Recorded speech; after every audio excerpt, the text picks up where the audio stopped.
Hey everybody, how you doing tonight? Welcome, welcome, welcome. So glad to be here with all of you. It's going to be a lot of fun tonight. We are going to be doing a lot of fun stuff here. Got a lot of interesting things to talk about. It's one of those late night streams for which I am famous. Been busy lately. Been getting a lot of things done, but that doesn't mean I need to neglect all of you. Always enjoy these chats. Let's go. The American century. I say that the century on which we are entering can be and must be the century of the common man. A radical redistribution of economic power. I mean, we know that racism is just it's a byproduct of capitalism. Everything would be all right if everything was put back in the hands of the people. We need a government that will make sure Americans are taken care of and organize the economy to serve the people, not the profits of a wealthy few. We now have the techniques and the resources to get rid of poverty. We got to start getting out there with the people. Get out of the movement and get to the masses. We need a government of action.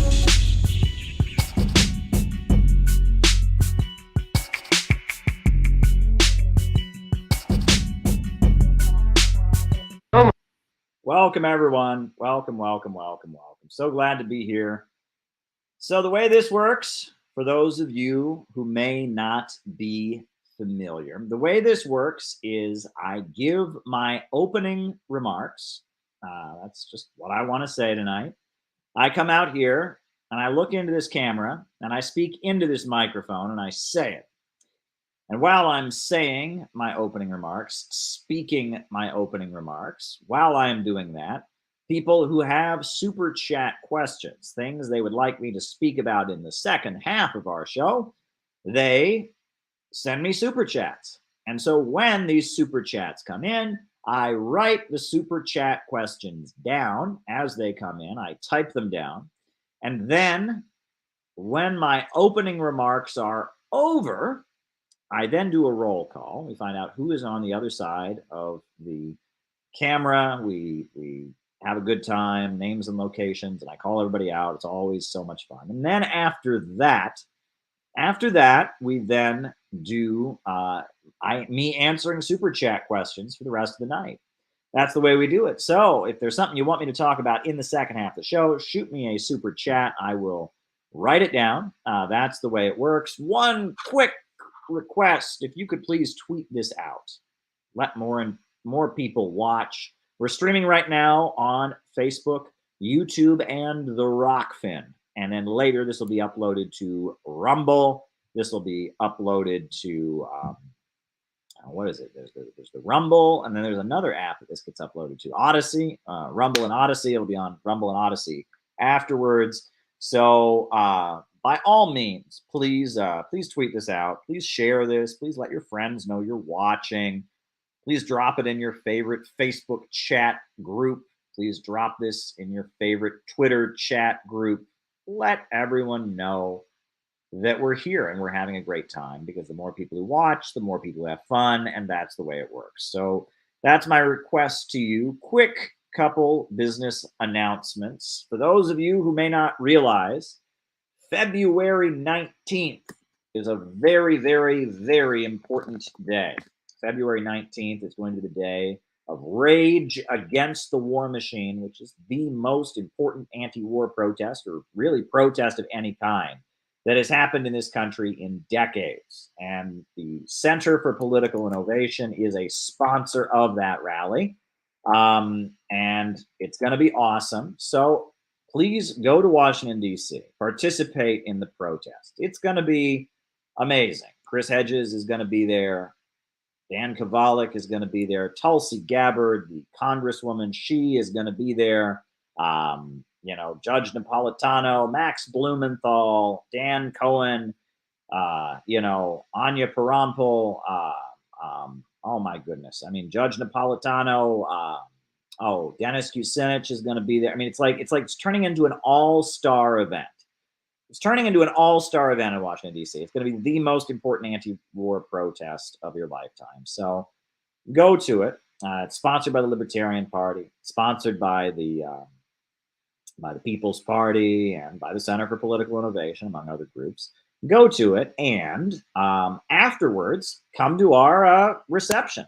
The Center for Political Innovation is having a really, really great reception afterwards. There's going to be great food. I just found out what the menu is going to be. Surprise, not going to tell you what it's going to be, but it's going to be awesome. That's what it's going to be. So if you go to the anti-war protest, just come to the reception afterwards. Hang out with us. There's going to be great music, many different musical performers, from what I understand. I'm talking with folks on the CPI Music Committee, and there's going to be some great musical performances. Many different speakers are going to be there. You know, some interesting names. We'll make that public soon. There's going to be some interesting guest speakers from some different organizations, as well as some media personalities who are going to be there. It's just going to be a great evening. So I would like you to come to the CPI reception, the Center for Political Innovation reception that is taking place after the Rage Against the War Machine rally. Right. All right. Writing it down. Writing it down.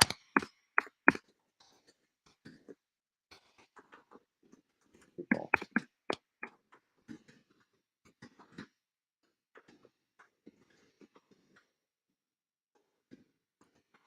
All right. And so that's one big announcement. So by all means, be there. We would love to have you. It's going to be awesome. You will be at a great night of music and speeches and all kinds of great stuff. So that's the first thing I wanted to mention. The second thing I wanted to mention is if you want to be involved in planning awesome stuff like this, time to go ahead and join. Become a member of the Center for Political Innovation. It costs only $10 a month, and we will put you to work. We find ways to plug members into activities. There's going to be a whole crew of people coming in from out of town to help us build the rally, to help do political outreach at the rally. So if you want to become a member of the Center for Political Innovation, by all means, sign up. We'd love to have you as a member. So that is just something I wanted to mention off the bat as well. Those are my two short business announcements. Be it February 19th, come to our lovely reception afterwards. And by all means, if you want to be helpful, you know, you can join the CPI. We'd love to have more members. So I am dropping the link in the chat for our very important event, our reception afterwards. By all means, sign up, register today so we know how many people are coming and how much food to bring and stuff like that. Yeah, there you go. There you go. So those are the business announcements that I wanted to make. And now I'll just jump right into my opening remarks. I'll continue writing super chats down for the second half of the show. First thing I wanted to comment on. I got just a few news items I want to comment on. News item number one. You notice how there was a big earthquake in Syria and Turkey, right? Big earthquake. A lot of people have been hurt, killed. Big, disastrous earthquake. Horrendous. You know, our hearts go out to the people who suffered and are suffering as a result of this. One thing that U.S. media is not bothering to mention is that the sanctions imposed on the Syrian Arab Republic, on Syria, by the United States, are killing people in this context. Syria does not have the food it needs, the medicine it needs, because of the fact that for the last few years, for the last 12 years, really, Syria has been fighting a U.S. regime change operation. The United States has been trying to topple the Syrian Arab Republic and the Syrian government. And the USA has seized Syria's bank accounts. The USA has armed extremists to attack Syria. Currently, U.S. troops are on Syrian territory and have seized their oil. The oil fields of Syria are seized and occupied by U.S. troops. The USA did not have the permission of the internationally recognized Syrian government. The USA has troops illegally occupying parts of Syria. The USA has been arming extremists and radicals to try and bring down the Syrian government. It's a nightmare. So when you turn on the TV and you see the disaster that's happening right now in Syria, they're not telling you that this wasn't simply a natural disaster. Yes, there was an earthquake. Yes, that was a natural disaster. But it's been exacerbated by the crimes of U.S. imperialism. The United States has been trying to topple the Syrian Arab Republic for decades. It armed the the Muslim Brotherhood in the 1980s to wage an armed uprising against the Syrian government. It has designated the Syrian government as a state sponsor of terrorism because they help the Palestinians to fight for their national liberation against Israel. And because of that, Syria has been designated by the U.S. government as a state sponsor of terrorism. And then you add on to that since 2011, the United States has been essentially waging a war to try and topple the Syrian government. They've been trying to topple the Syrian government. Oh, we got a problem with our microphone here. I'm going to try to get the mic right. Try to get our sound in a better spot here. See if we can get the... There we go. How's the sound now? Much better? Much better. There we go. The sound should be much better now. But the USA has been trying to topple the Syrian government since 2011. It's been trying to violently overthrow the Syrian government. And they have created a refugee crisis. You know, almost over 500,000 people have been killed. People have fled the country by the millions. It's a disaster what the United States has been doing to Syria. And the U.S. media is not mentioning this when they mention the disaster that's taking place there. The fact that this earthquake struck Syria and Turkey and that so many people have been hurt, it wouldn't be as bad as it is if the country was better. And in fact, actually one thing that many people have ignored, but has been acknowledged by various medical journals and by the United Nations, is that the Ba'athist Arab socialist government of Syria has done a huge amount to improve access to medical care. Syria has a lot of doctors, and the infant mortality rate in Syria has drastically decreased since the 1980s. They built hospitals everywhere.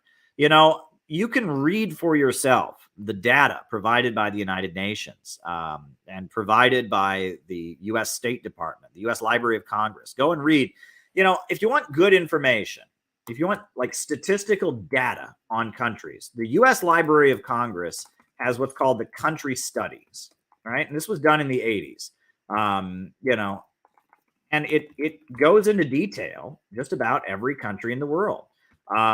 And a lot of useful statistics are compiled in the U.S. Library of Congress country studies. I'm going to drop for you right now the U.S. Library of Congress country study for the Syrian Arab Republic. That's the Syrian government, the Ba'athist Arab Socialist government of Syria. And this is like the U.S. Library of Congress. It has data in it about the ways that the life of the Syrian people has been improved. You'll read about, you know, literacy. You will read about access to medical care. You know, you will read about economic achievements being carried out by the Ba'athist Arab Socialist Party. You know, you will read about it. I just dropped you the link, and you'll go read it for yourself. The statistics. I used to always quote these things. You know, I used to always quote them.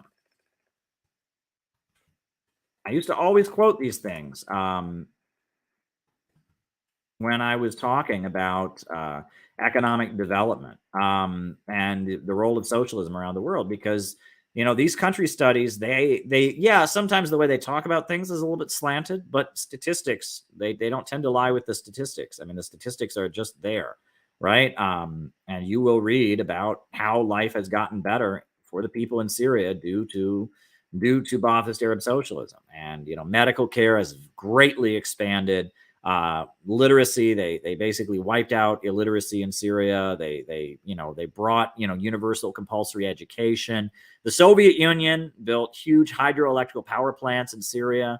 The Syrian Arab Republic has really improved the lives of the people, and that's why the United States has been trying to tear it down.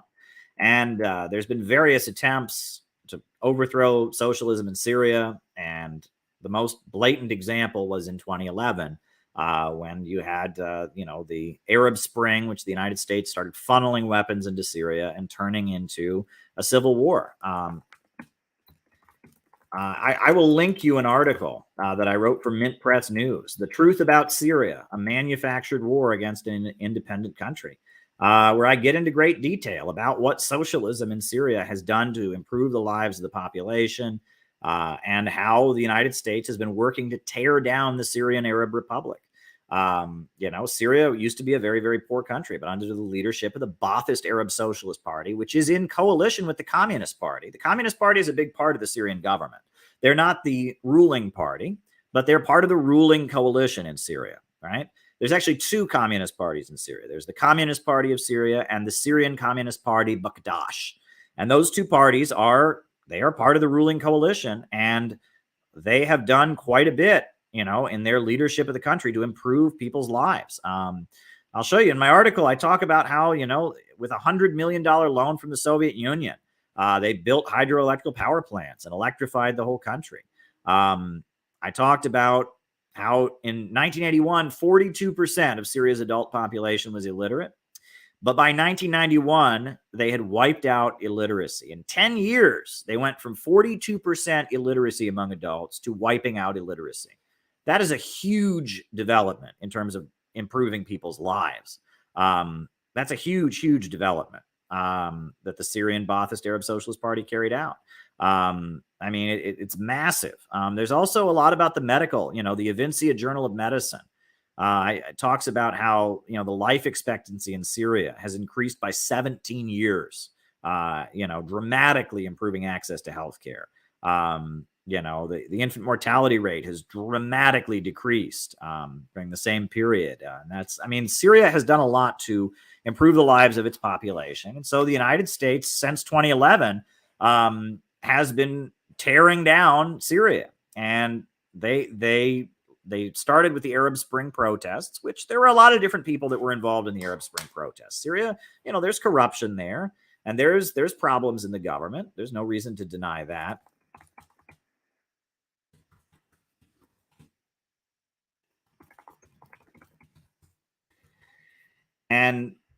But the protests happened, and then almost as soon as the protests in Syria started, the USA started funneling weapons and foreign fighters in, and launched an all-out war against the Syrian government.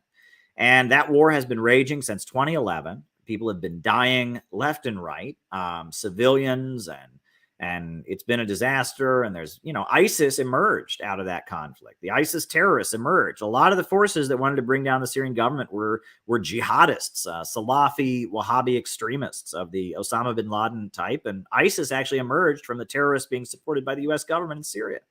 So I just wanted to point that out. The whole context of this earthquake in Syria and why so many people are suffering has been left out of American media. They're not telling you that Syria had a government of action and still does have a socialist government, a government of action that has been raising people up out of poverty. Ba'athist Arab socialism, the Communist Party and the Communist Party Bakdash are part of the coalition. They have trade unions in the factories and a state-controlled economy. And the United States has been trying to topple them for decades and subjecting them to horrendous sanctions. And now this earthquake has happened. And they've left that whole important part of the story out. So I just wanted to share that with you. The next thing I wanted to share with you all, since we're talking about the USA doing bad things and all of that, did you see Nordstream 2? I have told you on this stream over and over again that the United States blew up the Nord Stream 2 pipeline. And for our side of politics, that is obvious. There's nothing new about that. We have always said that the USA blew up the Nord Stream 2 pipeline. Why would Russia blow up the Nord Stream 2 pipeline? How would that benefit them in any conceivable way? Russia has been fighting tooth and nail just to build that pipeline. Russia wants to sell oil and gas to countries around the world, especially Germany. The USA has been trying to kill the Nord Stream 2 pipeline. Russia has been fighting for that Nord Stream 2 pipeline very, very much. And then Biden said that if Russia invades Ukraine, we'll destroy the Nord Stream 2 pipeline. We're going to destroy it. And then the Nord Stream 2 pipeline was destroyed. And then all over the European Union, there were government officials thanking the United States for destroying it. So we have always known the United States destroyed the Nord Stream 2 pipeline. We've been like, duh, it was the United States. However, there's a crew of people that just assume any bad thing must be done by Russia.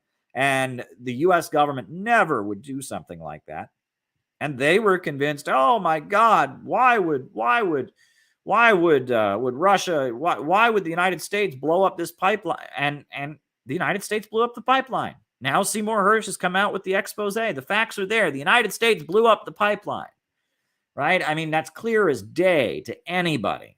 And it's now like been revealed. Now even mainstream people are coming around and saying, yeah, okay, the USA blew up the Nord Stream 2 pipeline. When is the apology coming from these people, right? You know, the same people that were 2 weeks ago, a month ago, saying, oh, you probably think Russia didn't blow up the Nord Stream 2 pipeline. You probably think America did it. Oh, you must be an idiot. Well, we were proven right again. You and me and all of us who watch this, we knew the United States blew up the goddamn pipeline. We knew that. It wouldn't be in Russia's interest to destroy their own pipeline. They want to sell natural gas to Germany. They wanted to finish that natural gas pipeline. They wanted it to be turned on. And the United States was already threatening to blow it up. And after it was blown up, all these European people got up and thanked the United States for doing it. And it seems pretty obvious the United States blew up the pipeline. And at this point, Seymour Hersh has made that clear. So where's the apology? That's what I want to know. Where is the mainstream media coming forward? You know, I want to see, Wolf Blitzer get on there. My fellow Americans, I apologize. I misled you. It is true that actually the U.S. government blew up the Nord Stream 2 pipeline. But he's not going to do that. No. They never apologize. They never apologize. Just like they didn't apologize for the weapons of mass destruction in Iraq. Just like they didn't apologize for the supposed chemical weapon stuff in Syria. Just like they haven't apologized over Serbia, even though they've now admitted there was not genocide being conducted in Syria. The UN High Commission has said, yeah, technically there wasn't genocide going on in Syria. Whoopsie daisy. Every one of these wars starts out with a lie. It starts out with a lie. And they have this formula now that they've developed. Now that everyone's all worked up about neo-Nazis. Now, if you don't agree that Russia blew up the Nord Stream 2 pipeline, if you don't agree that Bashar Assad is gassing his own people with chemical weapons, if you don't agree that Saddam Hussein has weapons of mass destruction and he's gonna kill us all, and all of that, if you don't agree, well, then you must be just like a Nazi. You're a Holocaust denier. I bet the Holocaust didn't happen either, right? They've set this precedent where in the name of not being a Nazi, anytime the U.S. government and mainstream media level an allegation against a government, you are required to believe it. And that's bullshit. The Holocaust is one of the most well-documented events in human history. Nobody of rational mind disputes the Holocaust, right? So don't even try to put that on me. And also, the Holocaust, people didn't know about it while it was happening. There were rumors about it, and a lot of people knew it was going on in Europe and such, but it would be one thing to debate something while it's happening. But, we're talking about people that are going back to a historical event 40 years later and saying, oh, it didn't happen because they're anti-Semites. That has nothing to do with people that say, no, Russia didn't blow up the Nord Stream 2 pipeline. All the signs indicate America did. But their response to you, if you say that, is like, oh, wow, you say Russia didn't do this bad thing. I bet you would say Hitler didn't do the Holocaust. And it's like, has nothing to do with anything. And this is the way they argue, right? And they can publish a book tomorrow. Stalin ate 100 gajillion million babies for dinner every day. If you don't agree with that, what? Oh, I bet the Holocaust didn't happen too. That's the way they talk. So there you go. I don't know anyone willing to attend a protest against imperialist wars we fund in New Zealand at the beginning of the USA. Raise awareness. Where do I start? Oh, okay. That's a good one.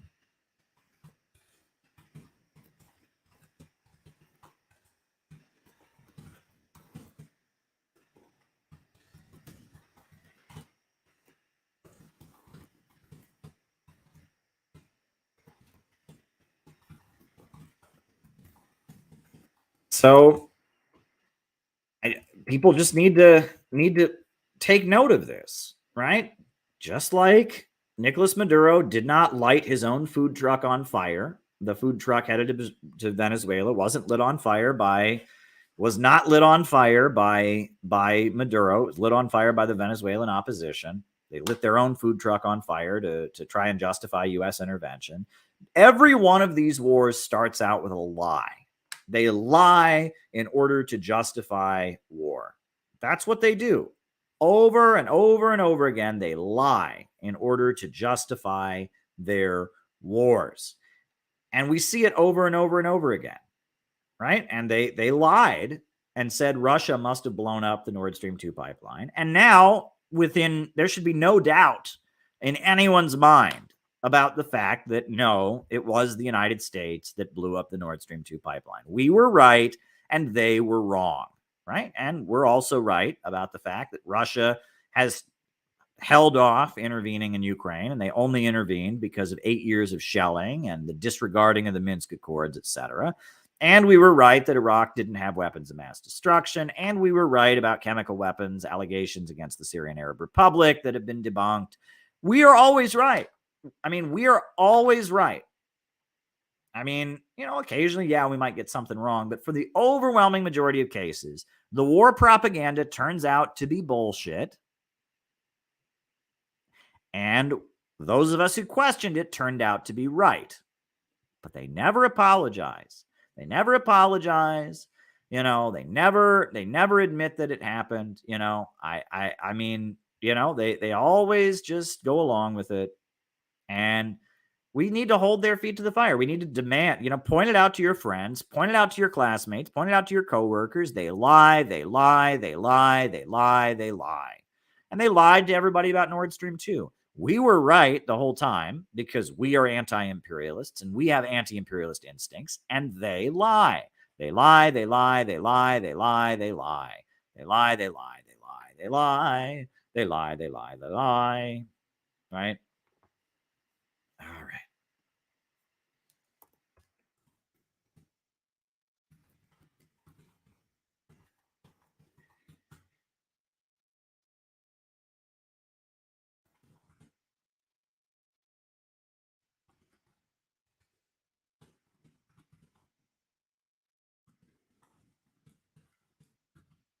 So there we go. Writing down your super chat. Thank you, Jane. Writing it down. Very, very, very good. The next thing I wanted to talk about on here, this is important, is the Islamic Republic of Iran is coming forward and saying that they have proof that Israel and the United States were smuggling weapons into Iran to fuel the unrest that was recently happening in the country, right? Iran has been having a wave of protests against the Islamic Republic, against the anti-imperialist Shia Muslim government of Iran. They've been having a wave of violence and instability in the country. Iran now says they have proof that Israel and America were smuggling weapons into Iran to increase the unrest, right? Police officers have been killed. Members of the Revolutionary Guard have been killed. It's been really ugly. There's been a lot of violence in Iran lately. And now Iran is saying, yeah, Israel and the United States were smuggling guns into the country and giving it to the protesters. Now, are we surprised by this? No. I mean, that's what the United States does. It just like it sent weapons to Syria, just like it sent weapons to the Contras in Nicaragua to try and overthrow socialism there. We shouldn't be surprised that this happened, right? And Israel is notorious for the Mossad and their weapons smuggling operations and all of that. We're not surprised. But let's talk about the double standard here. Let's think about this.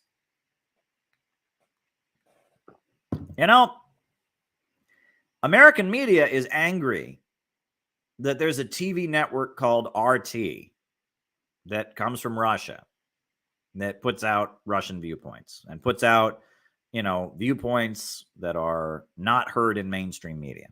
They're just mad. How dare RT exist? This can't be allowed. Russia is not allowed to have a TV network that expresses the Russian point of view, that covers news from their editorial perspective. That can't happen. Oh my God, we're so angry. Oh, it's interfering in America. We can't have RT. Oh, we can't do it. No RT. That's not allowed. It's infuriating. Right? And it's just a TV network. Right? Just a TV network. That's it. It's a TV network. And it's like the American media was furious that it existed. The U.S. federal government was publishing all kinds of crazy reports about it. Could you imagine what the response would be if Russia or China or Iran were smuggling weapons into the United States to give to protesters to kill police officers?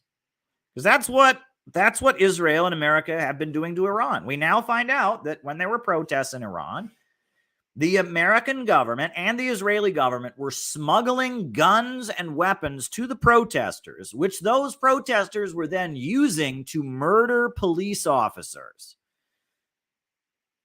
Right? The Basij councils, the Revolutionary Guards, the regular police of Iran were being murdered by these protesters.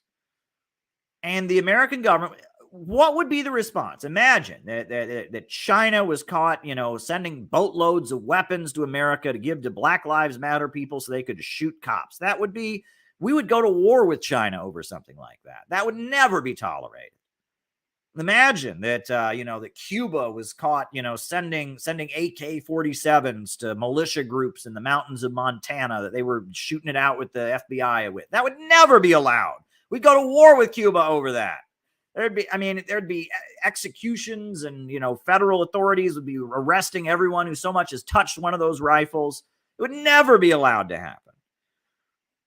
All right. They get mad that RT, a TV network, exists, right? It's like, oh my God, a TV network can't exist. That can't be. We can't have TV networks. But we now find out the United States, not only is the United States actively trying to stabilize Iran, the United States has actually been smuggling weapons into Iran, along with Israel, to enable the Iranian protesters to kill police. And, and that's just fine because America good, Iran bad, right? Well, if America does it, it must be for a good purpose. I mean, you want to talk about a double standard, right? All this talk about foreign meddling, right? There's all these allegations that maybe, possibly, somehow WikiLeaks had an impact on the election in the United States by showing that in 2016 it was rigged against Bernie Sanders. Maybe, kind of, sort of, whatever. And then on top of that, they say, and maybe Julian Assange, maybe he was supported by Russia. I mean, that's not been established. They haven't proved that, but maybe Julian Assange, that's what they allege. And so based on that, we're to believe Russia, quote unquote, meddled in the U.S. elections. Right? We were supposed to be so angry about Russia meddling in America's elections. And the United States government is sending guns to Iran, to protesters, so they can kill the police. Does that constitute foreign meddling? Does that constitute foreign meddling? Let me see if I can find this clip. I really want. Let me see if I can find this clip. Andrew Yang was being interviewed by Rachel Maddow.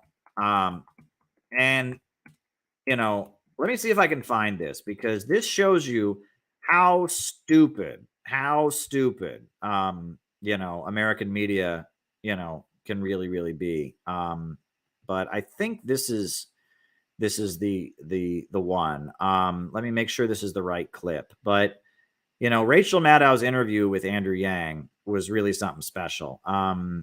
It was really, really something special. Let me see if I can find this,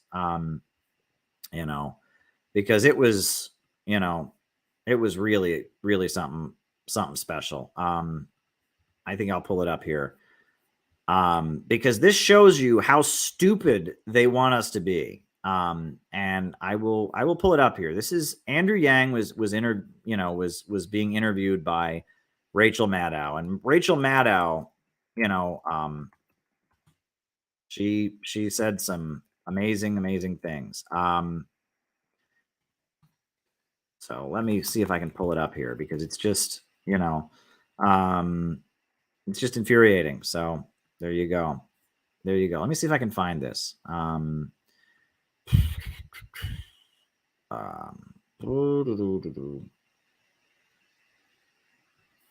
Yeah, I think we have it here. Let me pull it up here if I can pull it up. Yeah, here we go. This is the one. So let me just download this interview. I will show this to you. This is where American media is at. This is where American media is at these days. So, but anyway, yeah. There we go. Just pulling up this interview for you all. Thank you for your patience, everybody. Thank you for your patience. But yeah, I like to, this just came to my mind right now as I'm talking about this. I thought I would just show you all this clip because this is the brain rot of American media. So thank you for your patience, everybody.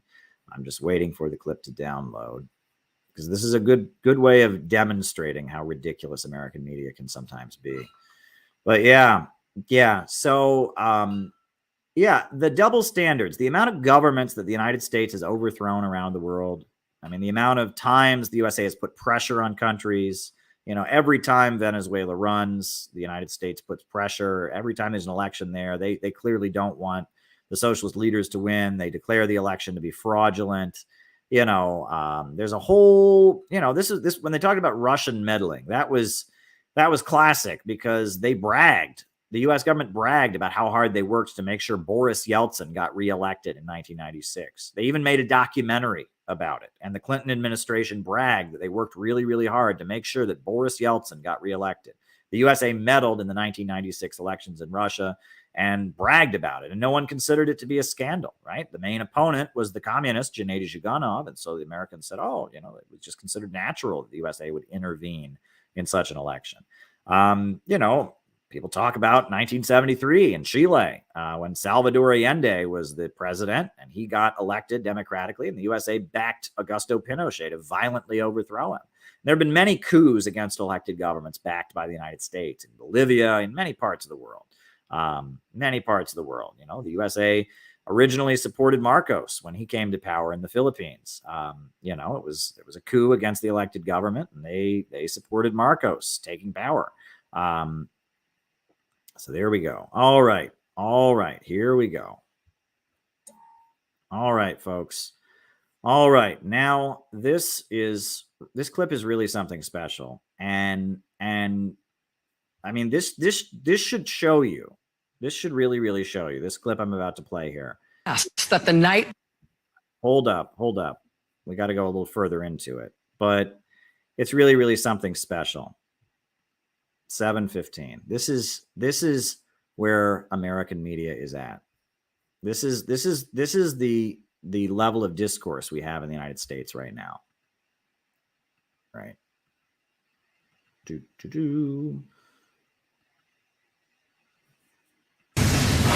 We have to let Russia know, look, we get it. We've tampered with other elections. You've tampered with our elections, and now it has to stop. And if it does not stop, we will take this as an act of hostility against the American people. I believe most Americans would support me on this. I want to respond to Mr. Yang. I don't see a moral equivalency between our country and Russia.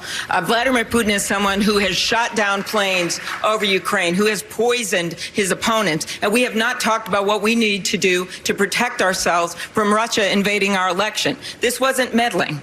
That's what I do when I call my daughter on a Saturday night and ask her what she's doing. Sorry. This was much more serious than that. This was actually invading our elections. We're back with Democratic presidential candidate Andrew Yang. I wanted to ask you about that interaction because you said your piece there in terms of Russia and the potential interference in our election. Hold up. In 2020 and pushing back against them. Senator Klobuchar essentially accusing you of making a moral equivalence between us and Russia from when you said we've tampered with other elections. How do you respond to what she said there? You know, I didn't respond to the night of because I think most Americans realize I was just making a point that we know America has historically interfered in other countries' elections, at least in our past. Like what? Did you hear that? She just said, like what? We roll this back. You know, she's angry with him for pointing out. She's like angry with Andrew Yang for pointing out that the United States has interfered in other countries' elections. She asks him, he says that happened, and she says, like what? No, because I think most Americans realize I was just making a point that we know America has historically interfered in other countries' elections, at least in our past. Like what? Well, there have been she just said, like what? Number of, and I don't want to go through the Do you have like a specific one that's in mind? That's a one that bugs you? There are a couple in the. Do you have like a specific one in mind? Like what? Where have we intervened in elections? America doesn't do that. What? We don't intervene in elections. What is that? We don't do that. I mean, this is American that media. I think are relatively well-documented historical examples.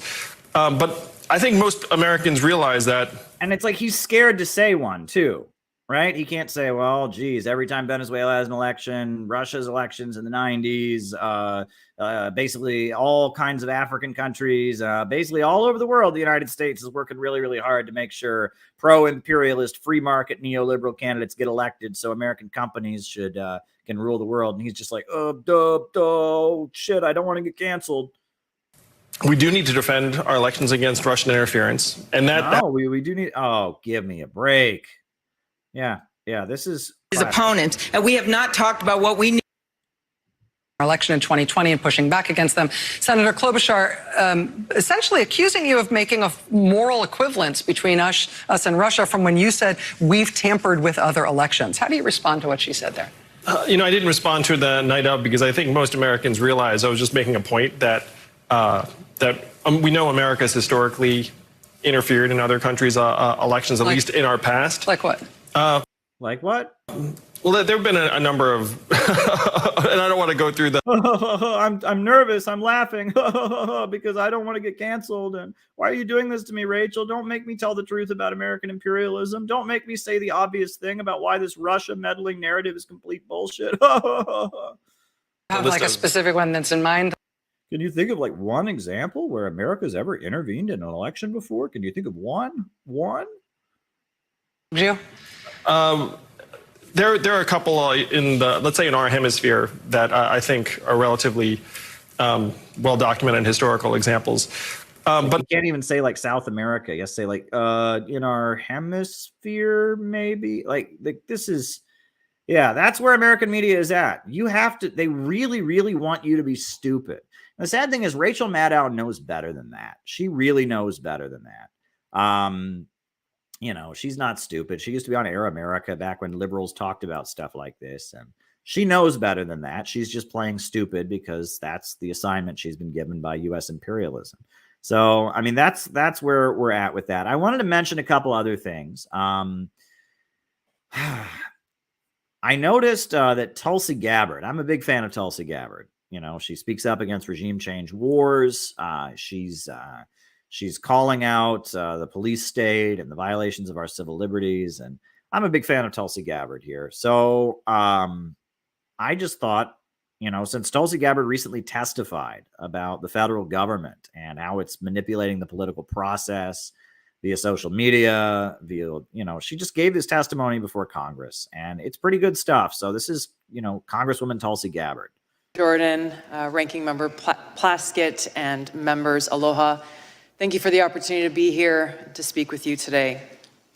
Benjamin Franklin said, without freedom of thought, there can be no such thing as wisdom and no such thing as public liberty without freedom of speech. I love our country and I cherish our God-given freedoms that are enshrined in the Constitution. Like every one of you, I took an oath, both as a soldier and as a member of Congress, to support and defend the Constitution of the United States against all enemies, foreign and domestic. Now, I've had the privilege of serving alongside many of you in Congress for 8 years, representing the people of Hawaii's 2nd Congressional District, serving on the Armed Services and Foreign Affairs Committees.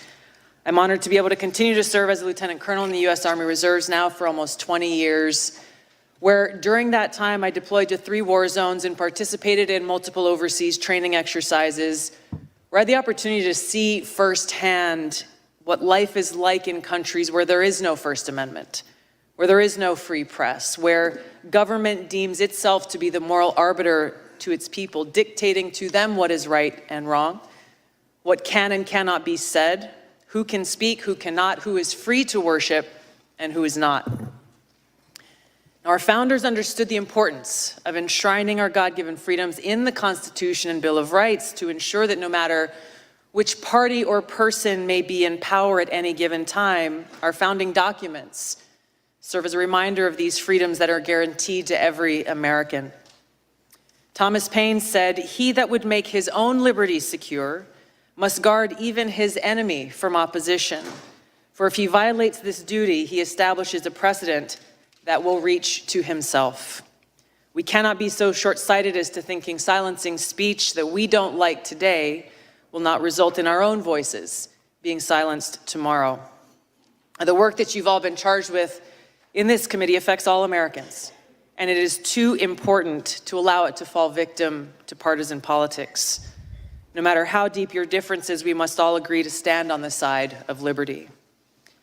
Unfortunately, right now we live in a country where many Americans are afraid to speak freely, afraid to express themselves, afraid to actually have real open dialogue and debate, afraid of losing their job, being canceled, or being accused of a crime, which could happen if recently introduced legislation criminalizing so-called hate speech is passed into law, speech that, no matter how abhorrent, is still protected under the First Amendment.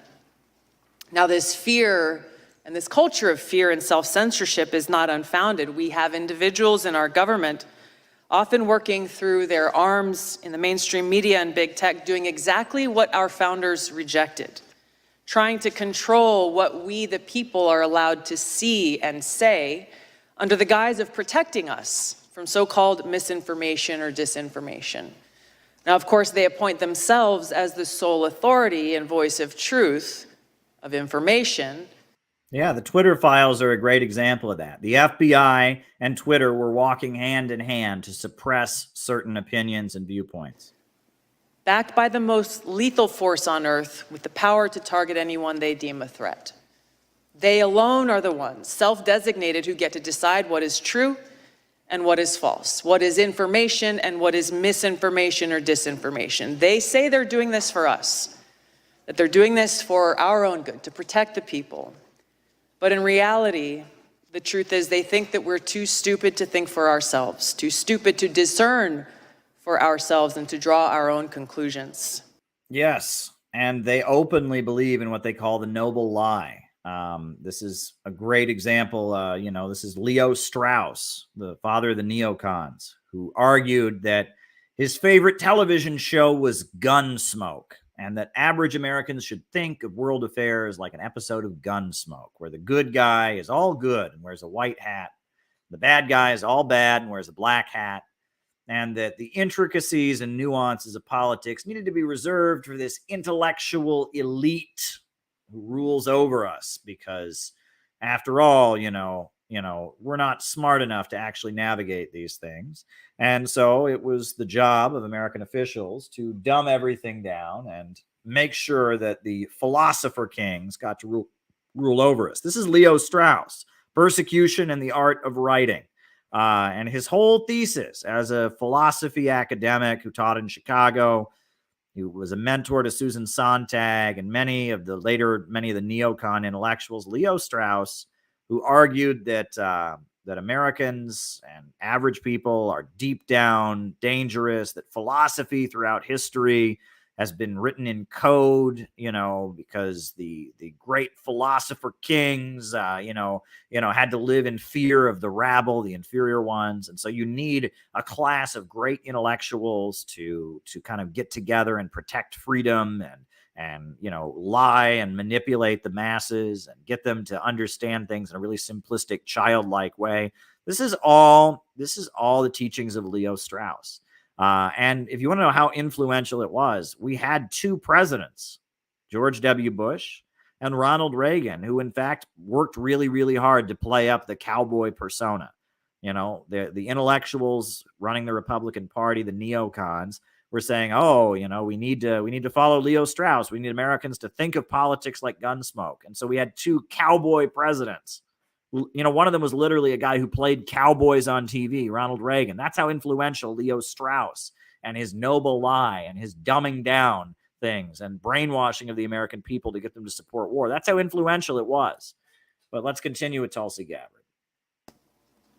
Now, the idea that we must just blindly accept whatever the government or those in power tell us is true goes against the very essence of our Constitution and Bill of Rights, which were created as a resounding rejection of the reign of kings, churches, and authorities. They tell us we must blindly trust them or face the consequences, even though our government has a long history of lying to us, the American people. Just to cite a few examples, we were lied to about the weapons of mass destruction in Iraq. which spurred the war that I and so many others served in and so many others sacrificed their lives in. Yep. They all said Iraq had weapons of mass destruction, and it didn't. It didn't.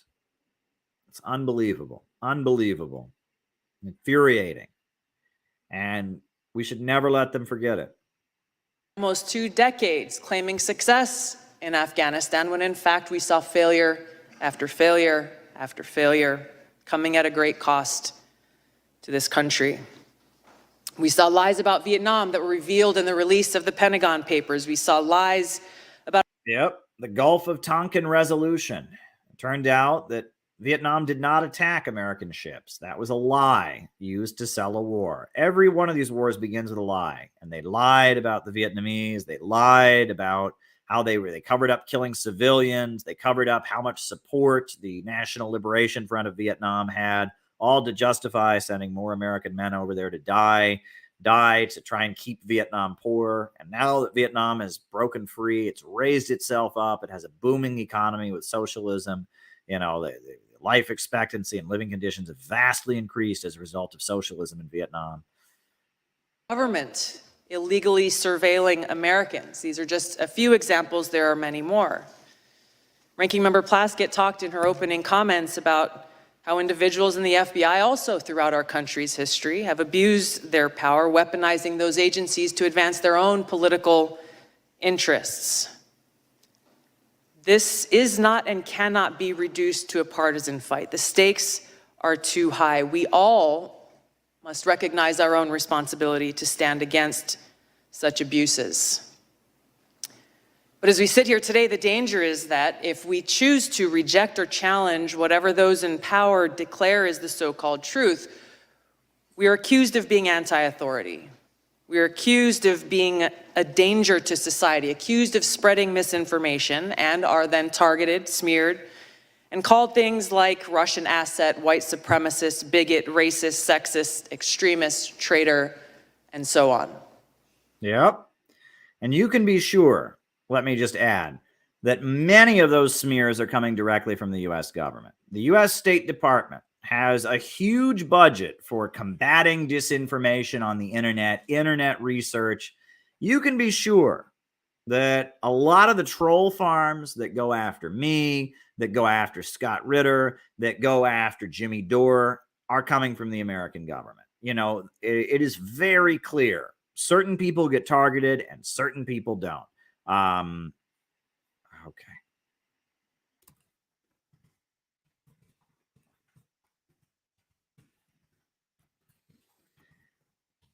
That's very, very, very clear. Certain people get targeted and certain people don't. And the U.S. government is doing a huge amount to track dissident voices on the internet, to try and destroy people's reputations, to get them canceled. You can be sure that a lot of this is coming from the American government, which is not constitutional. This is an attempt to shut down our freedom of speech. If the American government is directing the NAFO mobs to attack people, that's a violation of our civil liberties. More dangerous than any baseless smear, our own government institutions, which exist to serve the people, they are being weaponized against us. The Department of Homeland Security declared a heightened domestic terrorism threat due to 3 factors, the first of which is, quote, the proliferation of false or misleading narratives which sow discord or undermine public trust in U.S. government institutions, end of quote. Wow. Americans are questioning things too much. That's a threat to our security. That's a cause of terrorism. Americans are thinking too much. Ones who get to decide what those false or misleading narratives are. Former CIA Director John Brennan said in 2021 that, quote, members of the Biden team are now moving in laser-like fashion to try to uncover as much as they can about what looks very similar to insurgency movements that we've seen overseas. An unholy alliance frequently of religious extremists, authoritarians, fascists, bigots, racists, nativists, and even libertarians. End of Libertarians. Not that. You can bet that's why they're trying to crush this rally sponsored by the Libertarian Party, because they're against the wars. God forbid. Can't have that. Oh, wow. I guess they probably think I'm a fascist or an extremist. And oh man, they're calling it an insurgency. Wow. Attorney General Garland charged his newly created domestic terrorism unit with targeting those who hold, quote, anti-authority views. Wow. Anti-authority views. That's who's being targeted now by the American government. They're orienting people to target people with anti-authority views. So every teenager in the country should be arrested, right? Because every teenager in the country has anti-authority views. That's part of growing up, for Christ's sakes. Yeah. So that's anti-authority views. What are anti-authority views? I bet they're okay with your being against the authority of the Russian government or the Chinese government or the North Korean government or the Cuban government. I think it's certain authority over here that they're trying to protect. Parents who dared to protest at Board of Education meetings, concerned and standing up for the right for themselves to have a say in their children's education.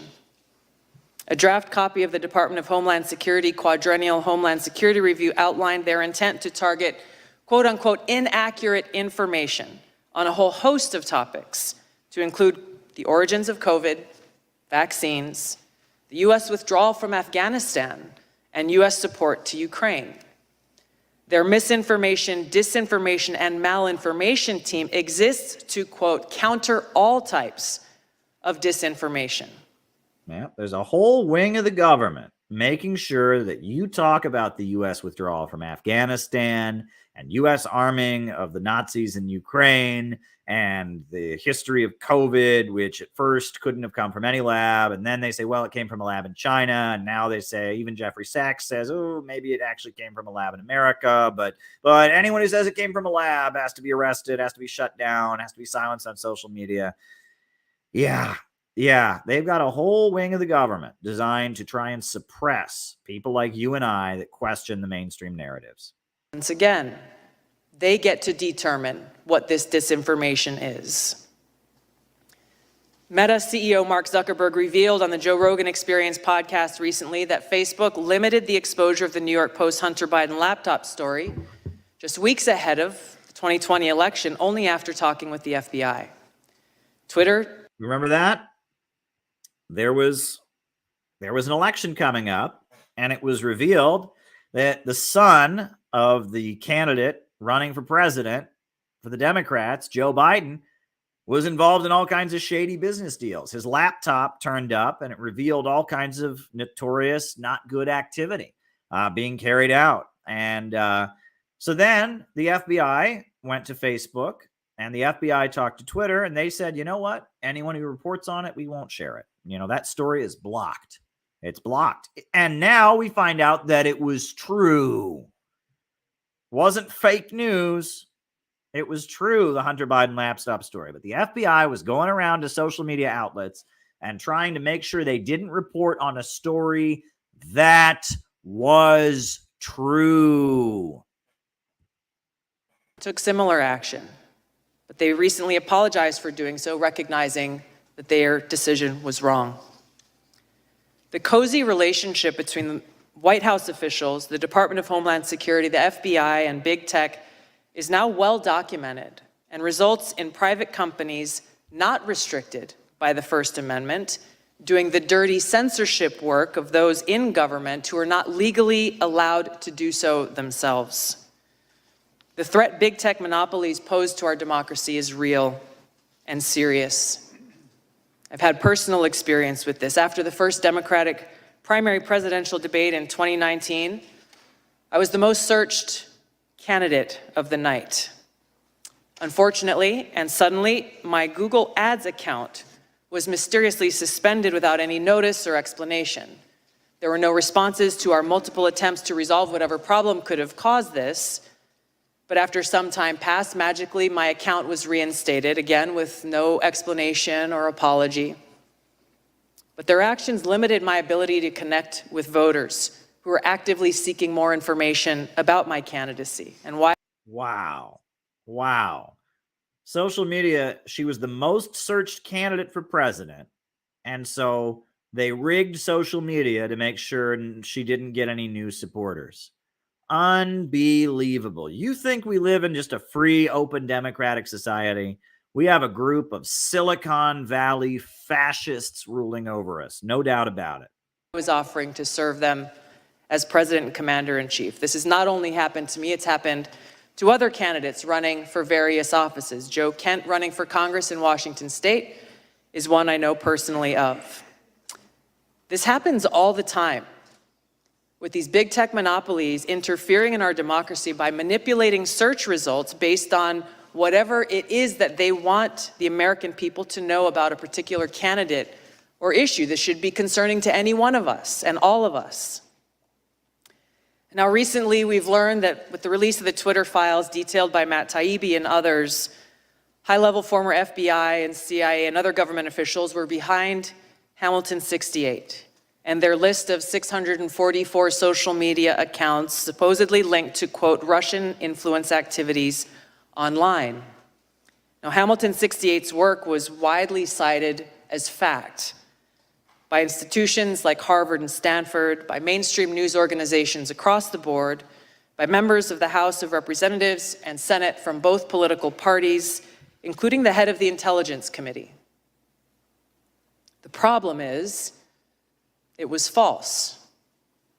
Twitter themselves determined that the vast majority of accounts that Hamilton 68 targeted on this list of 644 were, quote, neither strongly Russian nor strongly bots, end of quote. They were mostly anti-establishment American voices from across the political spectrum. I was one of them. Former Secretary of State Hillary Clinton accused me, a sitting member of Congress, a soldier, and a candidate. Hamilton 68. It was this outlet tied into mainstream media, tied in, all these prominent people were involved with it. It was cited by mainstream media outlets as proof of Russian involvement. It had all these social media accounts they said were actually Russian accounts. Well, it turns out they weren't Russian accounts. They lied. But many, many news websites have cited them as credible and all that. And now we know, due to the Twitter files, none of these accounts they were saying were Russian were actually Russian. And they it was all over mainstream media. Oh, Hamilton 68, the Alliance for Securing Democracy, all these prominent people, they said that all these accounts were from Russia, and they weren't. They lied. Again, just like with Nord Stream 2, no retraction. For president of being, quote, groomed by the Russians. Her baseless smear worked as intended. It was something that was repeated over and over, headline after headline, article after article, pushed online in every way. This had the harmful impact that was intended. I could give you many examples of interactions that I've had with people throughout that campaign and still today. But I remember one in particular that had an impact. Just weeks after this statement was made, I was in South Carolina at a campaign event when an elderly woman came up to me, and I could tell that she was very disturbed. She came up and she put her hands on my shoulders and she looked into my eyes, her eyes welling up, hands shaking, and she said, "Look me in the eyes. I need to know if you are working for Putin." She was serious. I couldn't believe it. I looked her straight back in the eyes and expressed to her from my heart how much I love this country so much that I'm willing to die for it. More recently, U.S. Senator Mitt Romney accused me of treason, a crime that is punishable by death under our laws. I challenged him to back this serious allegation up with evidence. What was this based on? There was no response, no explanation, no evidence, and certainly no apology. Now, these accusations are often shrugged off as, well, hey, it's politics. People say things about each other all the time. That may be easy for some of you to say, but for somebody who wears the uniform This is serious, and it's serious not only to me, but to my fellow service members and veterans, every one of us making a decision at some point in our lives to raise our right hand, prepared and volunteering to lay our life down for this country. What does that mean in reality? It means that before every deployment, in our own hearts, we have to make peace with the possibility that we may not come home. It means writing letters to our loved ones, trying to find the words to express our love and gratitude, knowing that that may be our final goodbye. It means for those of us who do come home, doing our best every single day to honor the great sacrifices of our brothers and sisters who paid that ultimate price. This is much bigger than me or any one individual.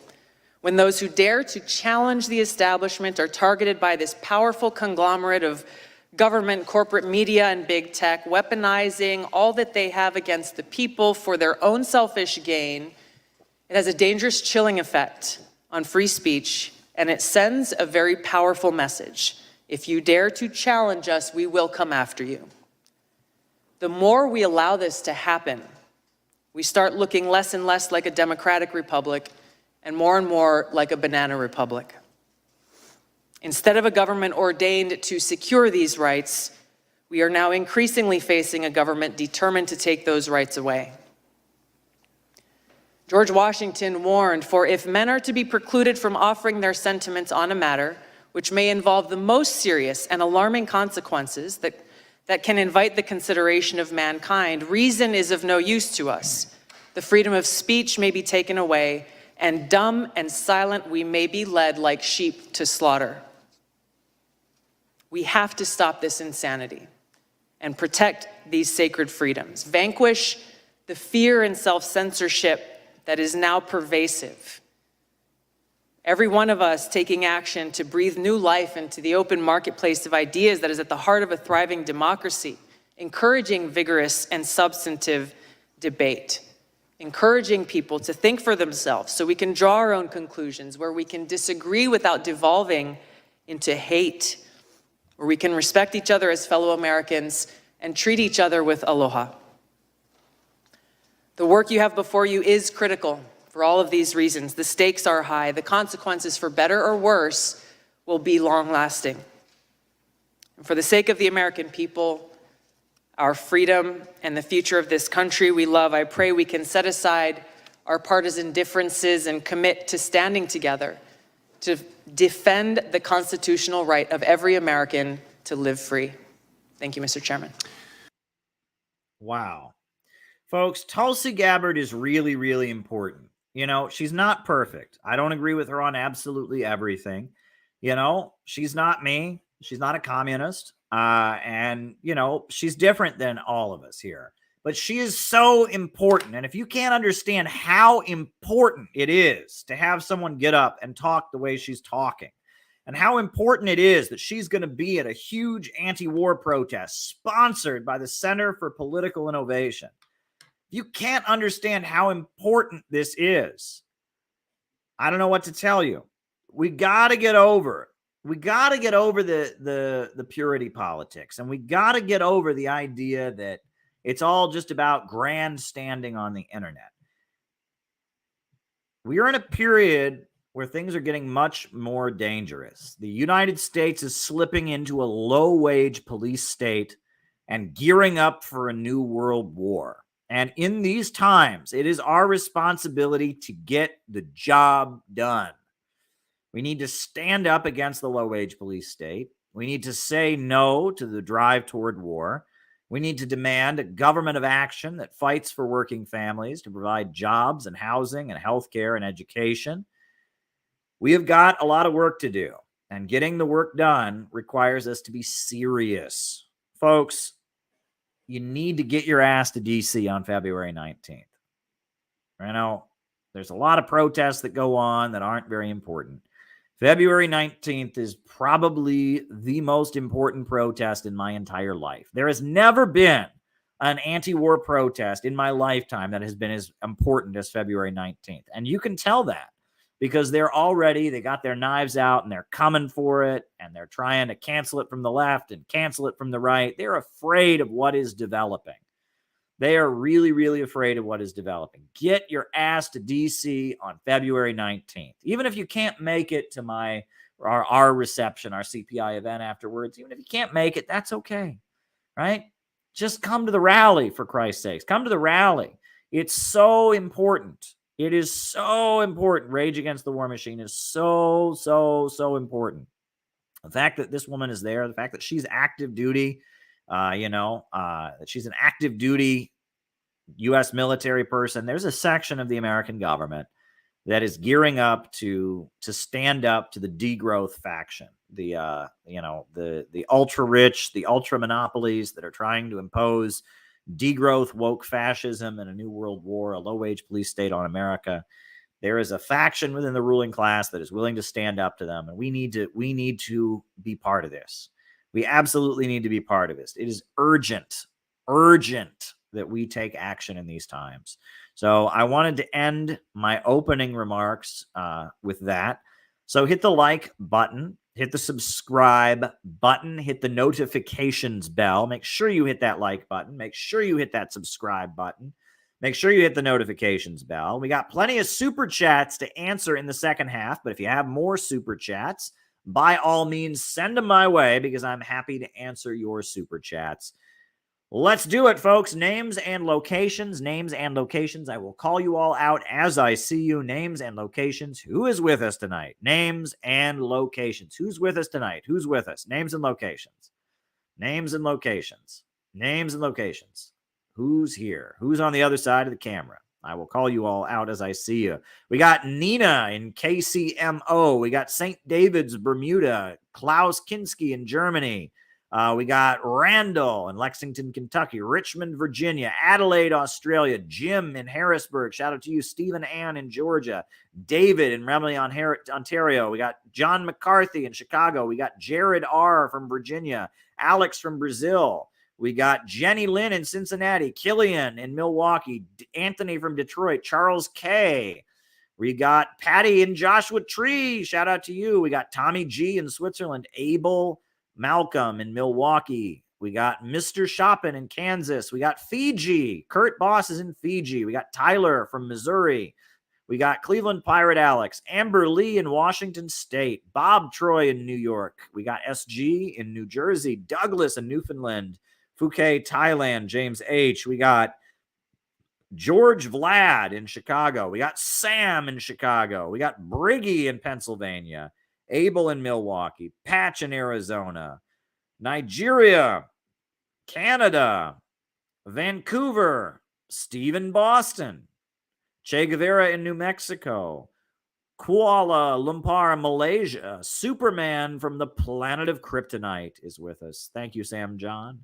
Thank you, Sam John. Anybody else? Names and location. Mindanao to Midwest Olympia Logic. Bruce Penn from Ontario, Canada. We have got a song for you, Bruce Penn.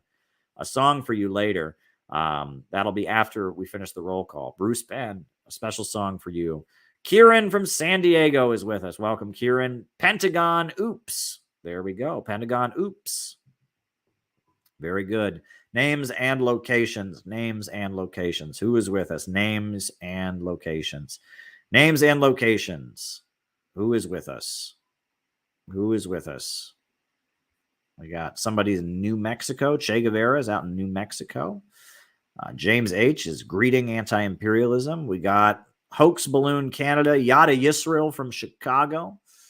Good stuff. Good stuff. All right. Well, before I answer the super chat questions, because we got a decent list here, but before I answer the super chat questions, Moonlight Beach, California, Moonlight Beach.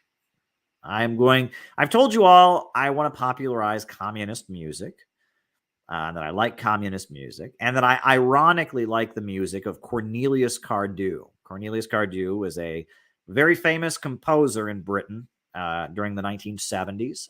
He was part of the Stockhausen Experimental Music School. But the great Cornelius Cardew became a communist. and started composing what he called people's liberation music. And I like the Cornelius Cardew music, ironically. I realize that it's a little bit, the lyrics are a little bit heavy in the Marxist terminology, and it's a little bit funny. And I kind of like Cornelius Cardew's music with tongue in cheek. And this is a longtime favorite song of mine. I mean, not really, but I enjoy listening to it. This is Cornelius Cardew's song dedicated to the workers of Ontario, Canada. So shout out to you, Bruce Penn, and anyone else listening from Ontario. I imagine that after the revolution in Canada, we will have some kind of communist Sesame Street, and there will be a Muppet with a hard hat who will sing this song. It's called The Workers of Ontario. The Workers of Ontario. And it actually has a lot, there's a section in here about the concept of the aristocracy of labor. Only Cardew can pack lyrics about the aristocracy of labor into his song. It's one of these Marxist rants where he crams every Marxist terminology and concept into the lyrics of a song. So just imagine with me, after the revolution, we have a communist Sesame Street, and there's a Muppet in a hard hat singing about the workers of Ontario. Here we go.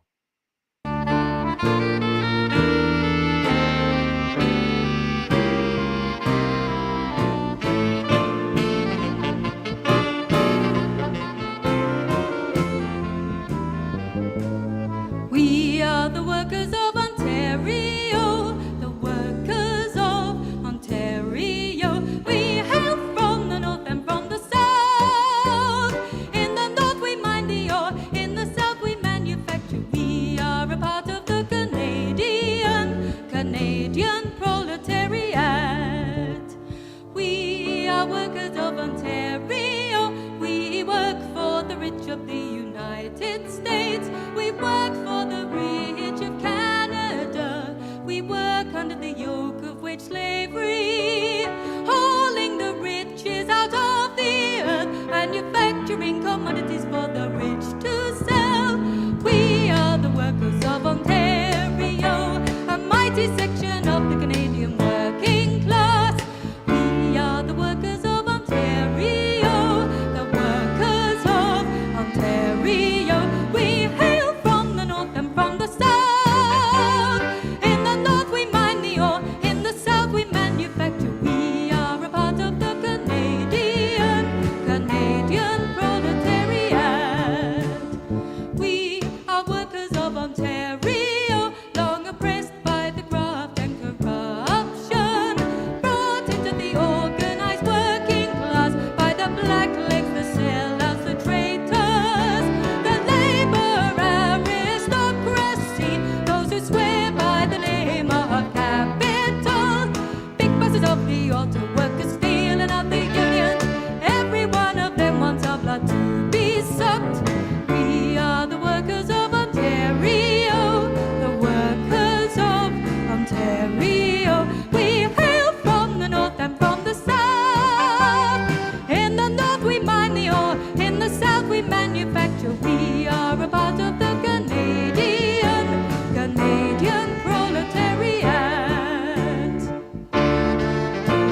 Yes, I do like Cornelius Cardew. Ironically, just a couple quick notes on the lyrics. The one line, we, the workers of Ontario, long oppressed by the graft and corruption, brought into the organized working class by the blacklegs, the sellouts, the traitors, the labor aristocracy, those who swear by the name of capital, big bosses of the auto workers, steel and other unions. Every one of them wants our blood to be sucked. Well, that is all very, very Leninist. That's, Lenin talked about how the leaders of the organized working class movement were being bought off by imperialism, how there was a layer of the working class that had, wages that were high enough to buy their loyalty to empire. That is very much, that is very Leninist. And I have very much quoted Lenin and his concepts and is talking about calling out the opportunists and the social chauvinists and why it's important to be anti-imperialist and build an anti-imperialist working class movement to go lower and deeper to the real masses, to expose the opportunists and the fake socialists who are appointed by the bosses to run the socialist movement. So that's a very important point. And then the next verse where he says, what is it? In the 40s, we fought against exploitation, and in the 50s, we never stopped. Many are the struggles that the rich cannot forget, but yet they say we're for the capitalist system. But our ideology is Marxism-Leninism. And what is it? Our ideology is Marxism-Leninism. And what is it? Our ideology is Marxism-Leninism and something, something, something. And then the next line is, our aspiration is for socialism ushered in by violent revolution. That line is a little bit ultra leftist. We don't want a violent revolution.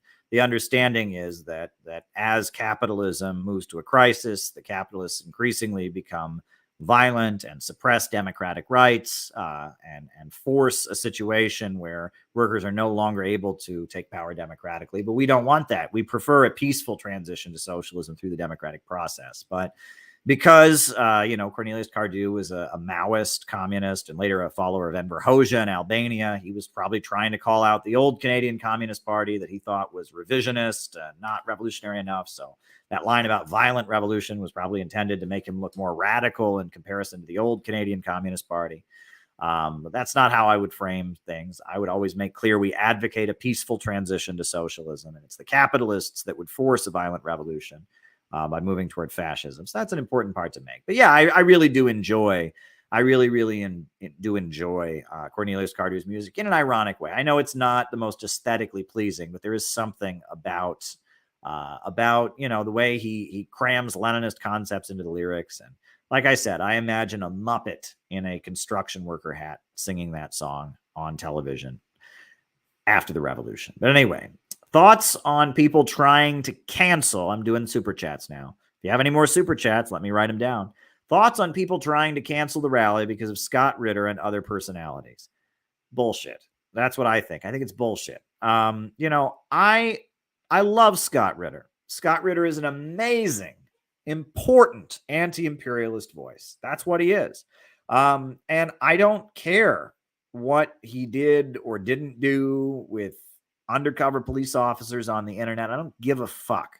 Scott Ritter was a UN weapons inspector who blew the whistle and exposed how the UN weapons inspection teams were being used for American intelligence and how the USA was not really being honest about Iraq and the weapons of mass destruction. He is a great American hero. Scott Ritter is an amazing hero, and he has a deep understanding of the military. He has a deep understanding of the intelligence apparatus, and he has been outspoken and correct when he's described the conflict with Russia and what's going on there, as well as the danger of a new world war with Russia and China. And and the fact that people even want to go there, right? I mean, it's like, and I love Scott Ritter. Scott Ritter is welcome to speak at any CPI event. We would happily have him speak at any event, and the same goes for other people there. There's a lot of people there that are libertarian. that are going to speak. There's a lot of people there that are conservative that are going to speak. There's a lot of leftists like, Dennis Kucinich, Jimmy Dore, people like that are going to speak. But we need to get over this purity stuff. There's a danger of a new world war going on. And, all the forces who won't go to rage against the war machine are exposing themselves as not serious. That's what they're exposing themselves as. They are exposing themselves as not serious. Not serious. Jill Stein is going to be there. She's a leftist, Green Party candidate. Jill Stein's going to be there. The cancel culture against the rally, look what they're doing to James O'Keefe right now. James O'Keefe. They're going after James O'Keefe right now, Project Veritas. And if you look at it, it's just bullshit, right? It's just character assassination. Oh, he works hard. Oh, he's so obsessed. It's just, this happens. They do this to anybody. If you come out there and you're an outspoken voice who is challenging the establishment, they are going to do everything they can to destroy your reputation, to dig into your private life and put stuff all over the internet, to embarrass you, to lie about you, to harass you. And you just have to be ready to stand up to it. You just have to be ready to say, you know what? Bring it on, motherfuckers. Because you're committed to this and I'm committed to this. Look, you've seen what they've tried to do to me. And here I am. I'm still here and I'm going to keep going. And one thing about this whole James O'Keefe thing, I wasn't following it that much. Shout out to somebody who brought it to my attention and I looked into it today. But it's like, to be James O'Keefe, to do what he does. And honestly, I'll be honest, I don't like a lot of what Project Veritas has done in the past. I like some of it. Some of it's been very, very amazing work, but some of it I have questions about. I don't like everything that they've done. Okay. But to be James O'Keefe, you have to be a fanatic. You have to be obsessed with your job. You have to be thinking constantly about all the danger you might be in, all the people that want to destroy you, about how to get the story. You have to be a fanatic to be James O'Keefe. You do. There's no way around it. You can't be a normal run-of-the-mill, average, fun guy to hang out with at the bar and be James O'Keefe. You have to be obsessed, right? And somebody in his position should be obsessed because that's his job, because he runs Project Veritas. He's out there getting information. He exposed the diary of Joe Biden's daughter about how Joe Biden is a child molester. He has done so much and he's on top of things and he's a hardworking, obsessive person, right? And yeah, he's right-wing and anti-communist, but in the position he's in, you can't be a half-assed James O'Keefe. But there's a crowd of people. I'll just be real with you all, right? I might as well just be real with you all. We should just talk about this. There's a crowd of people that don't have it in them to be James O'Keefe. And they just don't, right? Because you have to be a nut to be James O'Keefe. You have to be dedicated and fanatical and obsessed with the work that you do. You have to really believe in the work that you do to be James O'Keefe, right? You do, right? And, yep. And most people just don't have it in them to be that fanatical. They just don't, and that's not saying that other people are bad. And I've seen this. It's not just James O'Keefe. There's many examples of this. There's a friend of mine, and he and his friends in high school, they wrote a screenplay together. And then he went ahead and made the movie and all his friends got mad at him. And he's like, why are you mad at me? And they're like, oh, you're always, some people are really driven to get shit done and some people ain't. And most people ain't. Let's be real. Most people just ain't driven to get shit done. Some people are and most people ain't. A lot of people like to sit around and make plans. Maybe someday I'll do this. Maybe someday I'll do that. And then there are some people that actually do shit. All right. And the people who don't do shit are amazingly jealous of the people who actually do shit. The people who don't actually do shit are amazingly jealous of the people who actually do shit. Number one. And number two, they are annoyed by the obsessiveness of the people who actually do shit. And it's like they don't get it. It's like the reason that James O'Keefe is James O'Keefe is because he's James O'Keefe. But the people that don't actually do shit can't wrap their minds around that. Right? They can't wrap their minds around that. They're like, oh my God, James O'Keefe is such an asshole. He's always like making us do stuff. And he thinks about nothing but his job. And then he gets more than us. We should all be as famous as him. Why don't we? And it's like, James O'Keefe is James O'Keefe because he's James O'Keefe. And there's a certain crowd of people, they're more normal, if you will. And they don't want to be obsessed the way James O'Keefe is. They don't want to be obsessed the way he is. But yet they resent the fact that James O'Keefe is very, very famous. And they resent it. And I've seen this. And this is the new way that they break up organizations. They've done it to so many people now. Right. They hit Roger Waters and they've hit Jimmy Dore and they just go after so many people.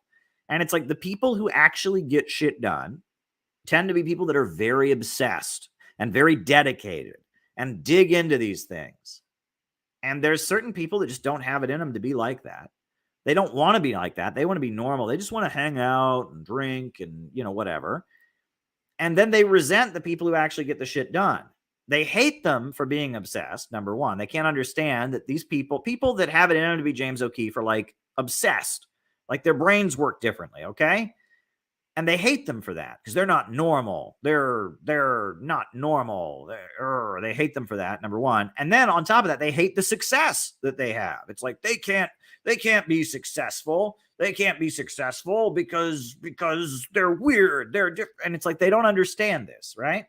And it's infuriating. It's really, really infuriating to watch this because it's like, James O'Keefe needs to be obsessed with being, in order to be James O'Keefe, he needs to be. And these people who don't understand that, and the people who just want to be normal need to recognize that normal people don't do what James O'Keefe does, and it's an infuriating thing. Right. And, like I said, and I've seen this in many aspects of my life, many, many aspects of my life. I have seen this.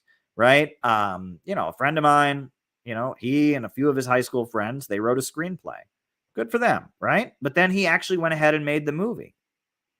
And the high school friends were like, oh, my God, like you became obsessed with this. Why do you have to work so hard on everything? Oh, my. And it's like these people who don't want to work as hard at stuff, these people who don't have it in them to obsess, they have this resentment against the people who do. It's a problem. It's a little bit of a problem. And of course, this is being weaponized by intelligence agencies. Of course, that.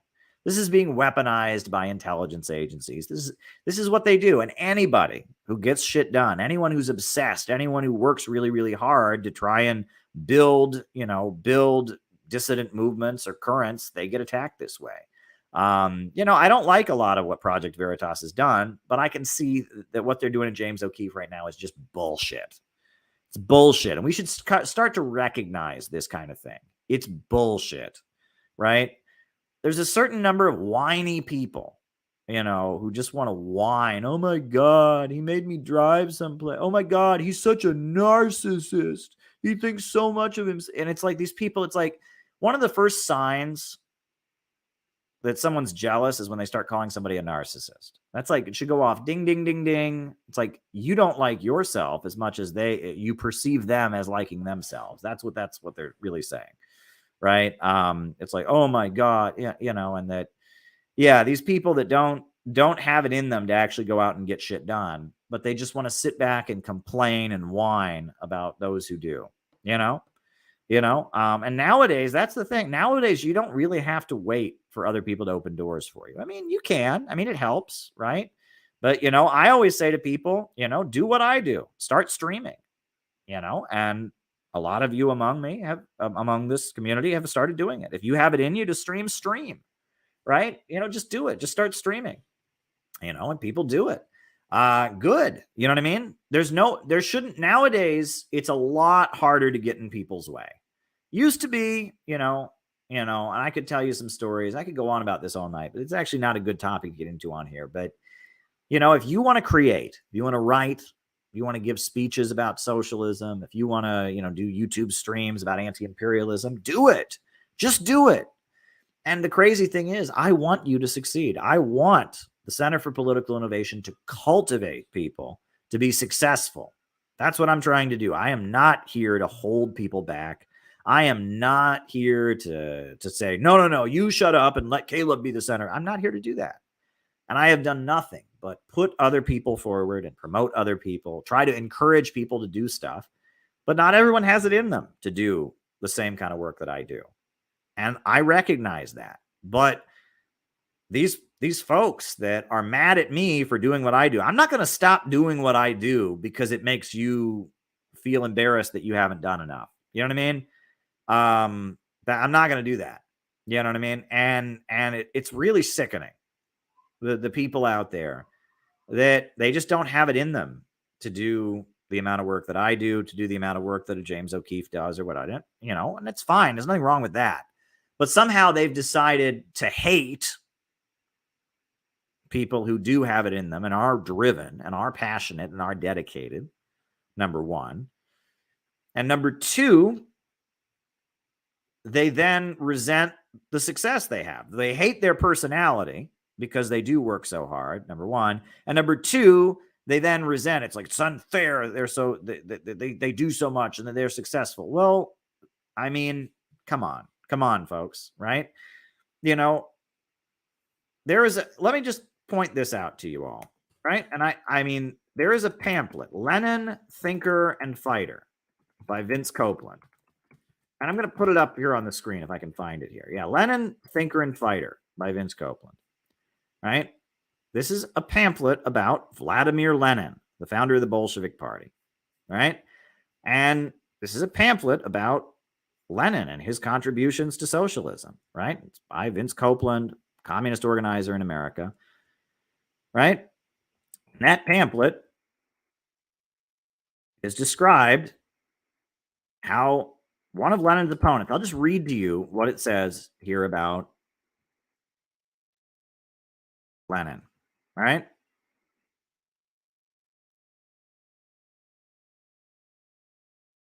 I'll just find you the quote here. There's a well-known Menshevik named F.I. Dan said of Lenin, probably after he gave him some well-deserved political blow, "What are you going to do with a guy who talks, writes, thinks, and breathes nothing but revolution 24 hours a day?" This was probably not meant entirely as a compliment, but it gives us an inkling of why Lenin became the leader of the revolution, if not why Dan became one of his opponents. F.I. Dan accused Lenin of being a guy who talks, writes, thinks, and breathes nothing but revolution 24 hours a day.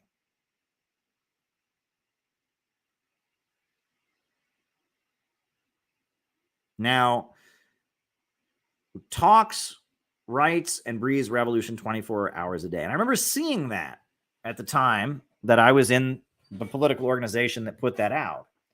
I was in the Workers' World Party, which is who published that pamphlet. And I remember saying to the leaders, I said, that's funny because you're always attacking me because I think about communism all the time. You're always complaining that I'm not normal enough. I don't, I'm not, why are you so obsessed with communism? It's like, that's why I joined your communist organization, and, these people that can't make room for other people to be dedicated, it's a problem, right? Lenin, the reason Lenin was able to do what he did was because he was obsessed, because he was not normal on some level, and he was obsessed and dedicated to getting the job done, right? And when people come along and they want everyone to be worse than them, that's a big problem. That's a big problem. All right, moving to talking about socialism and Black liberation in my music. Music is so impactful on that front because people connect it to it deeply. Okay.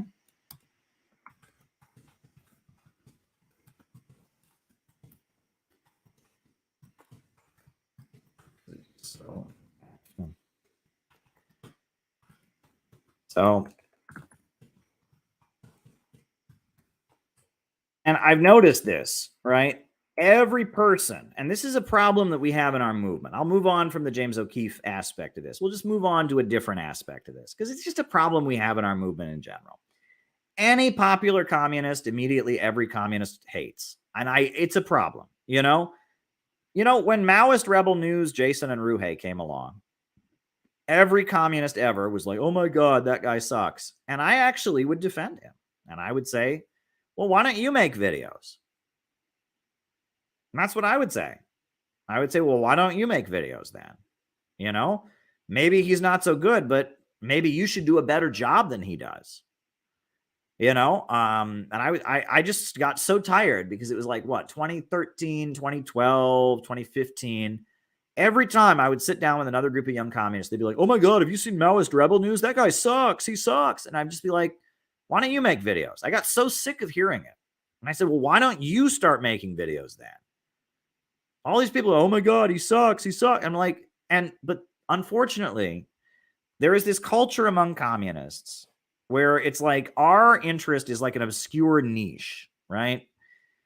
And so it's like punk rock or something. Any group that becomes popular has sold out, right? We only like the really, really obscure bands no one's ever heard of. This is a problem, right? This is a really big problem in our movement. Anybody who starts to get things done, starts to build an organization, suddenly everyone goes, oh, they suck. And it's really, really annoying. It's really, really a problem, right? Is that we want to be alone and right. We want to be right. We want to be like, well, no, communism is my special way of being super revolutionary and not like anybody else. Communism is my special, unique identity. And no one else is as communist as I am. I'm a true communist. That communist you've heard of is a big fake. We need to get over this. We really, really do as a movement, right? Folks, I have told you this before, but I will emphasize it. I wanted AOC to be good. Let me emphasize this. I wanted AOC to be good. And I actually held on to AOC being good for quite some time. And now, obviously, she's not good. And obviously, I've called her out. And I think the squad are the worst. And I've been involved with people heckling her and stuff like that. But I wanted her to be good because that's the right attitude to have. If you're serious, you don't want AOC to suck. You shouldn't wait when someone like AOC gets elected, says they're a socialist, you know, you should try your best and hope that they're good and hope to push them to be better. AOC made it abundantly clear she wasn't going to be good. She was going to be awful, right? And she, over and over again, she proved to us she did not want to be anti-imperialist. She did not even really want to fight for the things she believed in. You know, but our attitude as a movement should not have been, oh, she sucks, she's a phony. No, our attitude should have been, let's try to make her better. Now, unfortunately, you know, she couldn't be, right? And that is not my approach, mind you. My approach is not, how can I expose everybody else to prove I'm the one true communist? That's not my approach. You know, when Haas came along, right? You know, I was hugely supportive of Haas. Haas obviously said a lot of things I didn't agree with, but, you know, Jackson Hinkle too. Other people, when people pop up, you should want them to do well. And if they're not perfect, you should want to influence them to be better. This is your approach, okay?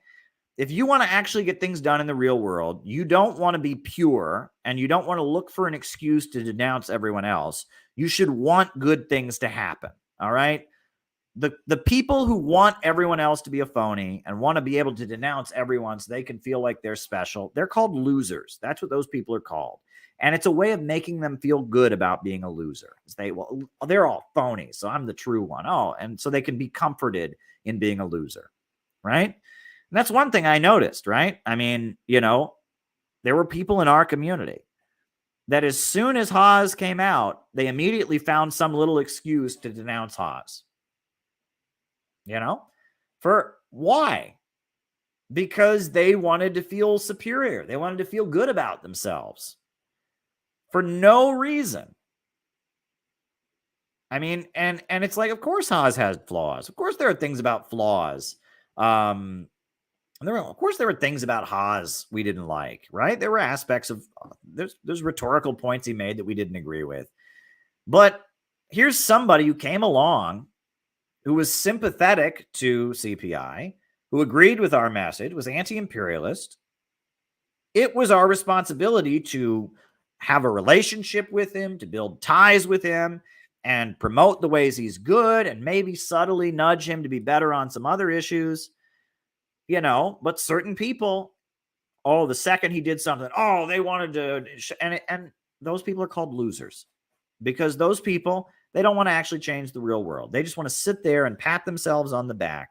I'm patting my neck, actually, because my neck's a little bit sore, but they want to pat themselves on the back. They want to feel good about themselves, right?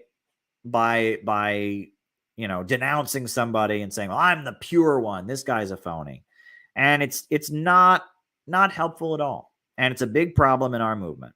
And I'm at the point where I'm better, fewer, but better. That's where I'm at, right? And if you want to sit on the internet and feel superior, be gone. And if you, and if we're not going to be wildly popular, whatever, right? We're trying to build a network of people. We're trying to build the Center for Political Innovation. We're trying to put on real events, build a real community, and actually get things done. And if you want to be a left book loser, and just sit there and go, that's up to you. But I believe you can be more than just an internet communist. I believe that you can be part of a community. I believe that you have a great contribution to make. I believe that you can get something done. And I believe that you don't have to just be somebody who sits there and tries to feel good about themselves by putting other people down who've done more than they've done. I don't think that's all you have in you. I mean, maybe it is, but I will work hard to make sure that you're more than that. You're more than somebody who just, is alone on the internet thinking they're the one true communist. I think you have the potential, at least, to be more than that. So there you go. All right. Should we be worried about war with China in 2025? My friend, we should be worried about war with China in 2023, right? The imperialists are insane, and they're doing everything they can to escalate it with Taiwan, with the stupid balloon nonsense, with all of this. Yes, we should be absolutely worried about it. And the economic warfare, the way they're going to war with China over chips. And yes, we have a responsibility. We have a responsibility to try and stop the danger of World War III. We should be very, very worried about it. We should be very, very, very, very worried about it. So there you go. All right. I don't know who is willing to attend a protest against the wars we fund in New Zealand at the behest of the United States. Where do I start? Well, maybe have you tried maybe having a meetup? Have you tried looking? Is there like a Craigslist kind of thing? I'm starting an anti-imperialist discussion group, something like that, to look into.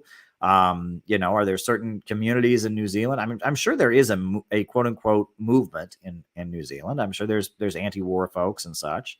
Have you talked to maybe the Chinese American community that would be, or the Chinese New Zealand community?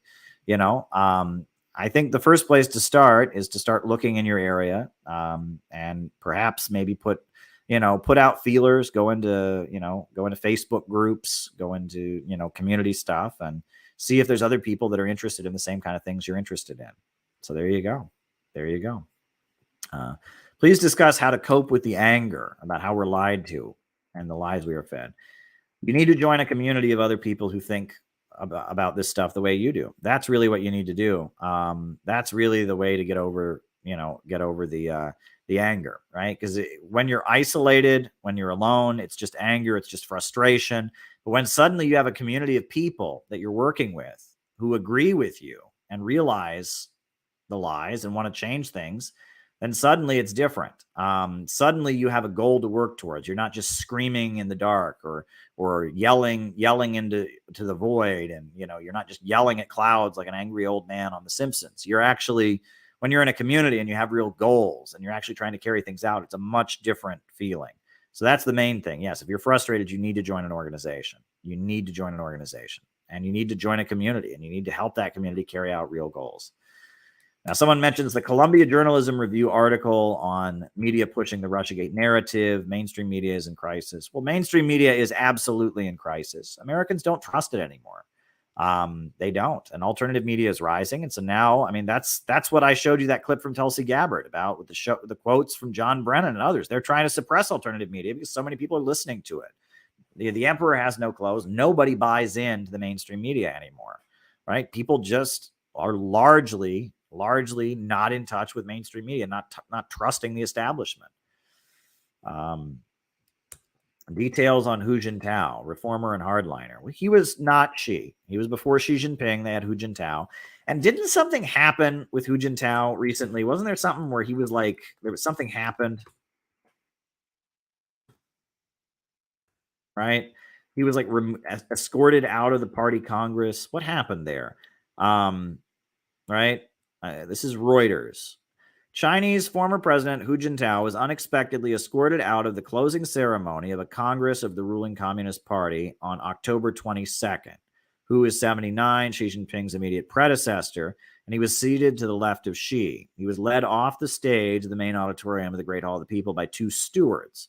Video footage showed Hu from his seat. Hu then put his hand on a sheet of paper placed on Xi's folder, but Xi quickly put his hand on the sheet. Xi's top legislature, seated to Hu's right, gave the former president's folder to a steward, wiping his own cloth, and stood up. Looking distressed, Hu appeared to resist leaving as the stewards escorted him out. Turning back to his seat at one point on his way out, he exchanged word with Xi and patted Premier.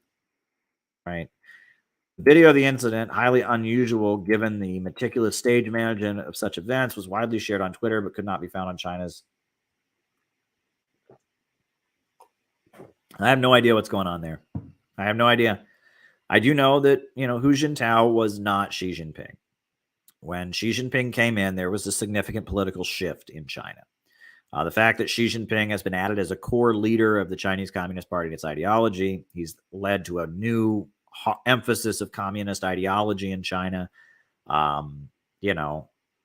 The other thing, though, is Hu Jintao. I mean, he's 79 years old. I mean, who knows? Maybe the guy was, just senile. Maybe he was having an Alzheimer's moment or something, and he needed some help. You don't really know, right? And that the U.S. media, this is one thing you have to remember about U.S. media. U.S. media is working really, really hard to try and sow divisions within the Chinese Communist Party, to incite one faction against another, they really, really want to divide China. So maybe this means something, maybe it doesn't. Hu Jintao was not Xi. Things dramatically shifted with Xi Jinping. That's true. When Xi Jinping came into power, there was a new emphasis on the communist ideology. There was the mass line campaign, the crackdown on corruption. So, people wonder, was this related to political differences between Xi Jinping and Hu Jintao? It's possible, but we don't know that. We don't know that. And, and the fact that the Chinese media is not saying that indicates that's probably not something the Chinese Communist Party wants to promote. If there was some kind of big, campaign against Hu Jintao for being a capitalist roader or something, we would know about it, but that's not the case. So I'm not even going to speculate about that. And Hu Jintao was not Xi, but, the whole party, the whole Chinese Communist Party shifted to more hardline communism when Xi Jinping came into power, and has been moving in a more communist direction since. So there you go. This person says they would like to have an event on April 25th demanding a new START treaty.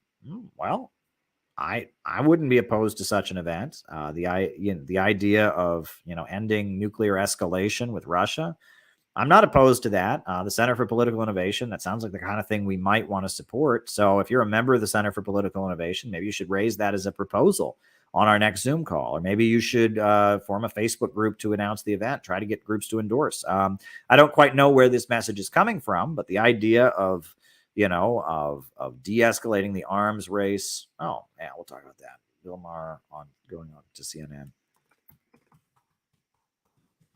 De-escalating the arms race, and that's something that I'm sympathetic with. So yeah, there you go. The fact that Tulsi Gabbard testifies shows me this committee is serious, says John McCarthy. And you're right, John. This committee, looks very serious. And there are deep divisions in the ruling class, and the right-wing folks realize that the crackdown is coming, and they are pushing back, and that's a good sign. And that's why February 19th is so important, and that's why, politics is getting weird. But yeah, the fact that Tulsi was able to make that speech in the halls of Congress is so important, so important. And now American Autopsy said he was listening to Golden Mountain over Beijing. That is one of my favorite songs. He was sick and helped out. Western media tried to spin it like he was being intimidated. See, Jane, exactly. See, I was right. Thank you, Jane, for doing the research. Yeah, right.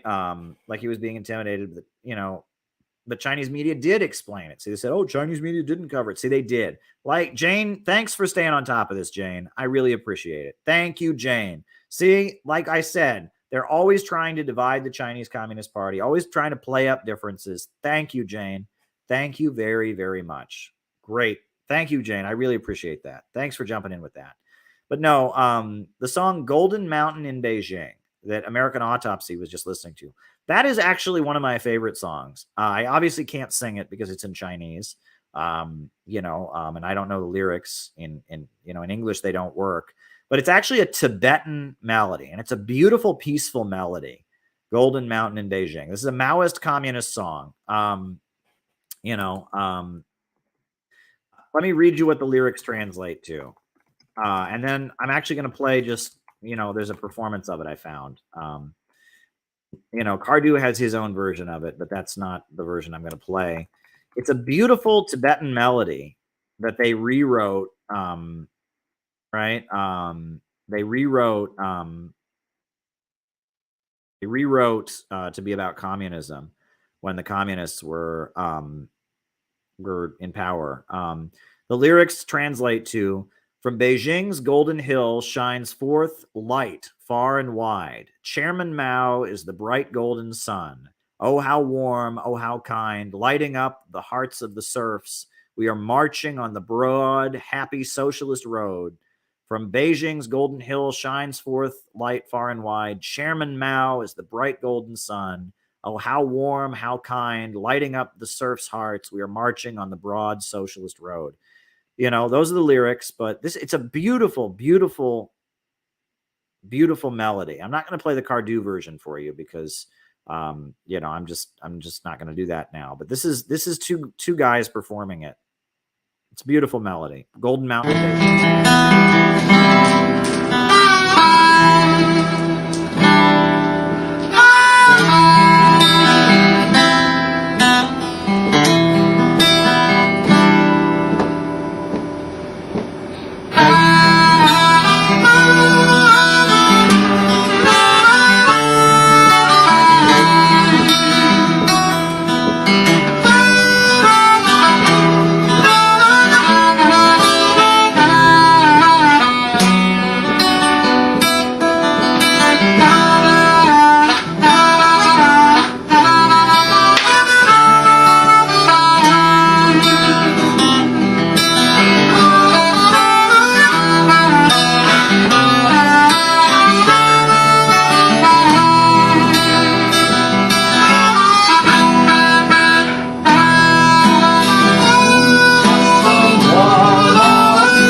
Yeah, that's Golden Mountain in Beijing.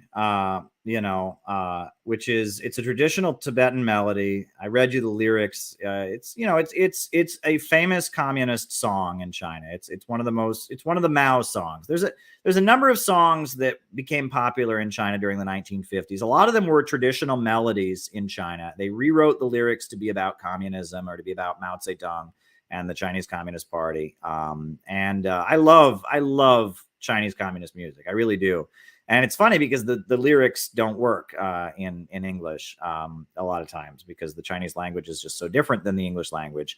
But the melodies are just very, very powerful. There's kind of an optimism and a happiness that comes from a lot.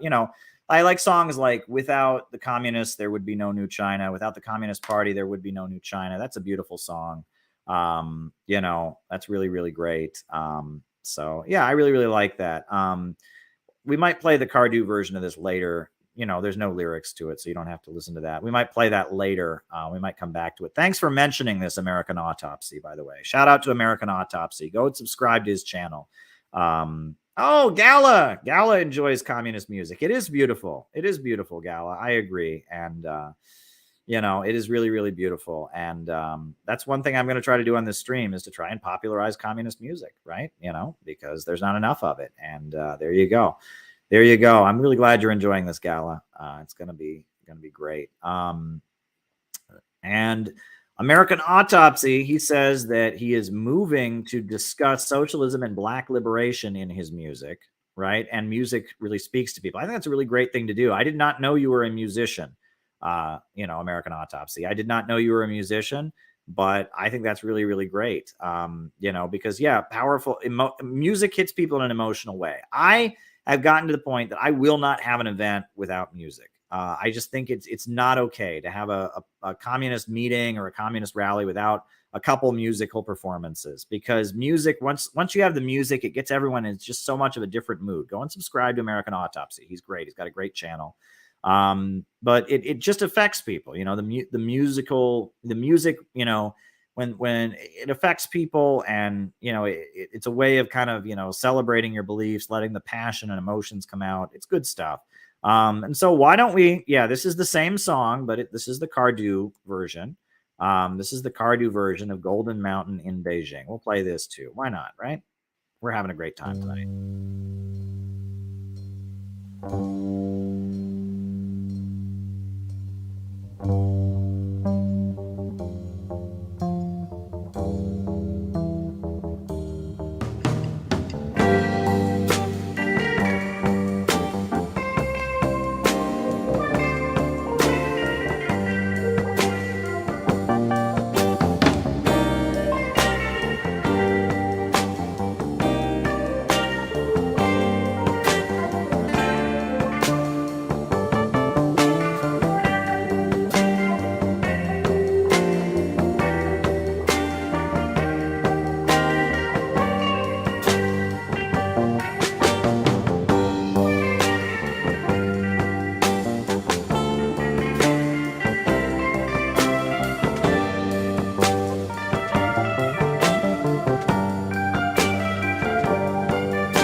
Yeah,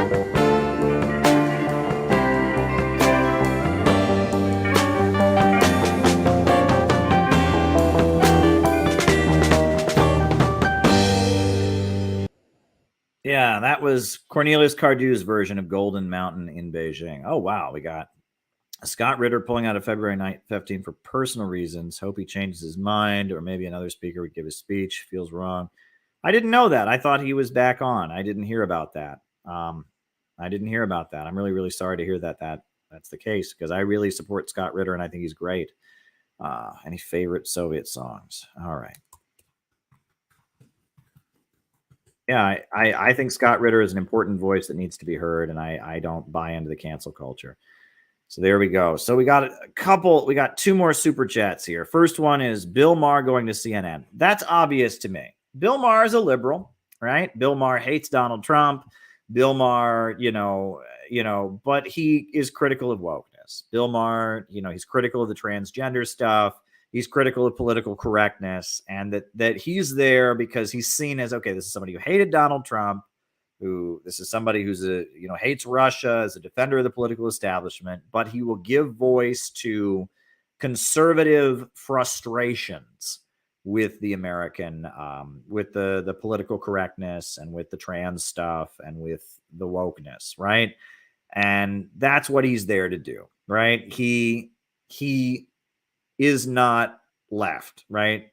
Bill Maher, look, I hate Bill Maher. I'll be honest. I mean, Bill Maher is a snob.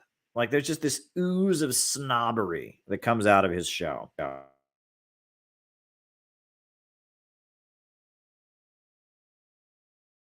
Bill Maher is very much a snob. He is very, very much a snob, an elitist, a liberal elitist, but for whatever reasons, he's got this rude side to him. It's a little bit Rush Limbaugh-ish. He doesn't buy into the trans stuff. He doesn't buy into the wokeness and he's not into that. He's got a little bit more of a social. It's not even really socially conservative. He's an atheist. He's very anti-religion.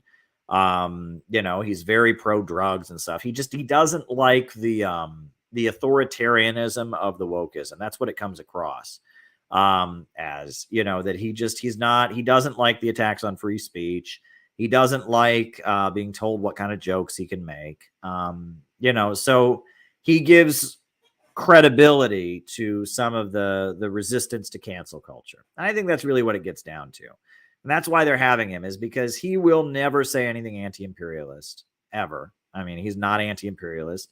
He's not pro-Trump. He's not really against the deep state, but there's a side of him that's cynical and will kind of, and that they need somebody like that. I mean, he's been all over the place. He had a show called Politically Incorrect around the time of 9/11.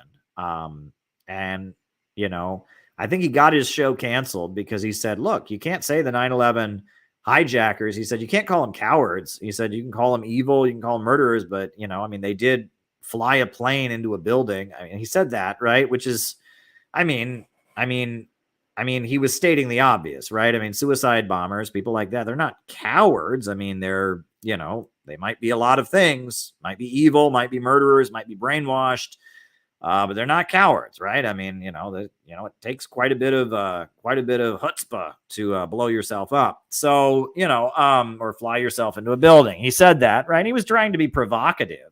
But people didn't appreciate that, and he lost his show Politically Incorrect. But then they had him back on HBO, Real Time with Bill Maher. And, there's a level of snobbery that oozes out of everything he does. He's just got this, I'm better than you. He has contempt for the working class. I will say, I was furious. I watched his documentary, his anti-religion documentary, Religulous. It was horrendous.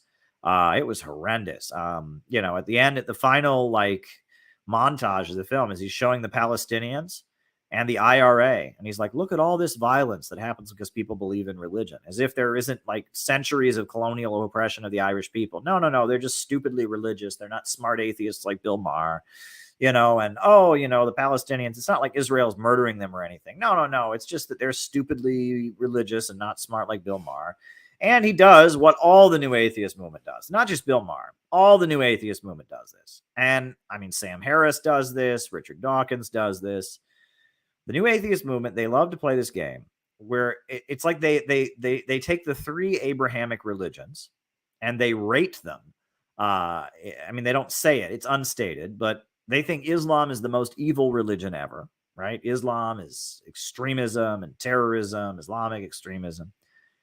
And then they think, you know, Christianity is bad. It's anti-gay. It's homophobic. They abuse their kids, blah, blah, blah, you know, because Christianity is like the second most evil religion. And then it's like Judaism. Well, you know, they have funny hats that are like silly and they put their lights on timers, and they always give like a complete pass to Judaism, right? Ignoring Zionism, right? That many fanatical interpreters of the Jewish religion interpret it to mean that it's okay to murder Palestinians. And, you know, and they just give a free pass. And in Religulous, he does that, right? I mean, he spends all this time demonizing Muslims, all this time demonizing Christians. And then it's like, look how silly Orthodox Jews are. They wear silly hats. Ha, ha, ha, ha.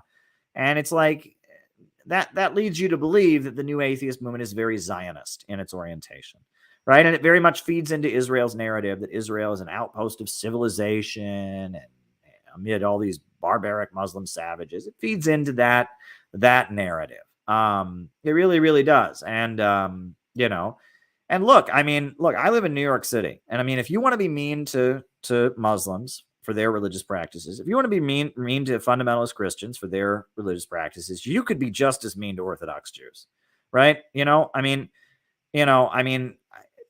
don't even know. I don't even bother to look into it because it would make me angry. But like, there's stuff that goes on in this city. There's some kind of Orthodox Jewish ceremony where they behead chickens. I don't know the details of this, but every year, from what I understand, in like Crown Heights, they behead a bunch of chickens in the middle of the street, if I'm not mistaken. Let me look this up. I haven't looked into the details, like chicken killing Orthodox. It's like, the Yom Kippur tradition of chicken twirling. You know, and you know, they're violating cruelty to animal laws. Yeah, Jewish ritual chicken slaughter sparks protest in Crown Heights. Like, you know, it's not sanitary. Blood goes everywhere. But these, and it's not all Jews. It's just this specific, very, very Orthodox religious Jews. Every year they have this ritual where they behead a bunch of chickens in the middle of the street. And there's blood everywhere, and it violates cruelty to animal laws, and it's not sanitary, and it's like, you can read about this. Read about it in Gothamist, and it's just like every year they just have this ritual chicken slaughter. Well, you know, I mean, why didn't Bill Maher make fun of them for that, right? You know, I mean, if he's going after people for their religious practices, I mean, that, you know, but that somehow didn't make it into Bill Maher's film, because there's kind of a Zionist, there's kind of a Zionist, what do you want to call it? There's kind of a Zionist undertone to a lot of what Bill Maher does. Let's see if I can find, well, anyway, I don't want to show you videos of chickens being slaughtered. I think that would be a little bit too much. But yeah, they, you know, every year in the middle of the city, you know, they execute a bunch of chickens, and it's not like there's blood all over the street, and it's not sanitary. But yeah. I digress. And there's other things like that. You know, there have been some child molestation scandals at some of these Orthodox Jewish schools, you know, here in New York, kind of like what's going on at Catholic schools. You know, there's been other things that have gone on. If you wanted to look, if you're playing fair, right? You know, the new atheist movement were playing fair.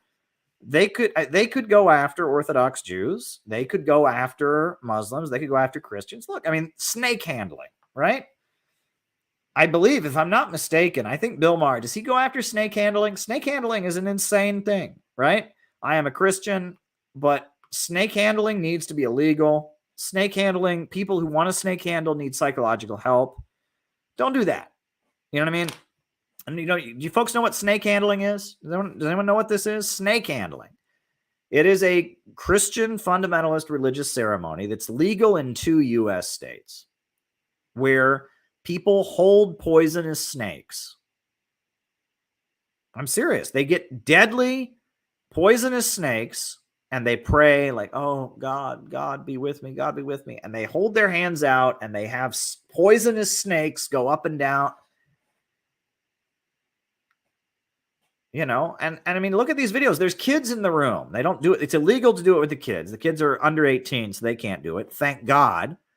But, you know, like they stand there and they're just like, God loves me. God loves me. And then they take snakes, living poisonous snakes, and they hold them in their hands and they believe God will protect them from being bit by the fucking snake. You know, and it's based on a verse in the Bible that says like, God have empowered my children to handle snakes or something. So based on that, they let poisonous snakes crawl all over them, and they believe God will protect them to show their faith. That should be illegal. That should be illegal. You know, I mean, you know, look, I mean, if somebody was playing Russian roulette to believe God would protect you, you know, that would be illegal. I mean, you know, they would take you to a mental hospital. If you said, well, you know, I'm going to put one bullet in the chamber of my gun and I'm going to, you know, spin it around and then put it at my head, you know, to see if God loves me, people would be like, you need to go to a mental hospital, sir. Well, these people in Kentucky and where is snake handling still legal? It's 2 U.S. states. We have snake handling, right? It's legal. Snake handling. It is a religious ceremony, and people have died from it. Every year there are deaths from snake handling, right? Snake handling is legal. Yeah. Right. Yeah. It's legal. It looks like it's legal in West Virginia and Kentucky. In West Virginia and Kentucky, people still engage in snake handlings. And that's just, I think it's a threat to public health. You know, it's interesting, in Shia Islam, this is interesting. I learned this when I went to Iran. And Shia Islam, on what day is it? It's one of their holy days in Shia Islam, Ashraf, right? They whip themselves, but they don't anymore. Now, in Iran, they don't whip themselves anymore. And the supreme leader of Iran says, no, we don't do that. They've outlawed that. They basically said, no, we don't do that. But in other parts of the world where you have Shia Muslims, they will flog themselves or whatever. It's part of the Ashraf. They're mourning the fact that Imam Ali was stabbed to death, was killed, was martyred, and that the faithful were not there to protect him. But in Iran, the supreme leader of Iran said, no, we're not whipping ourselves.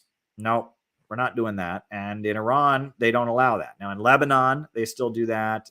And in Pakistan, there's Shia Muslims who do that. But in Iran, they've said, look, yeah, this may be part of our religious tradition, but, self-harm, inflicting pain on ourselves, there's different rituals they do. They cut themselves, they whip themselves, whatever.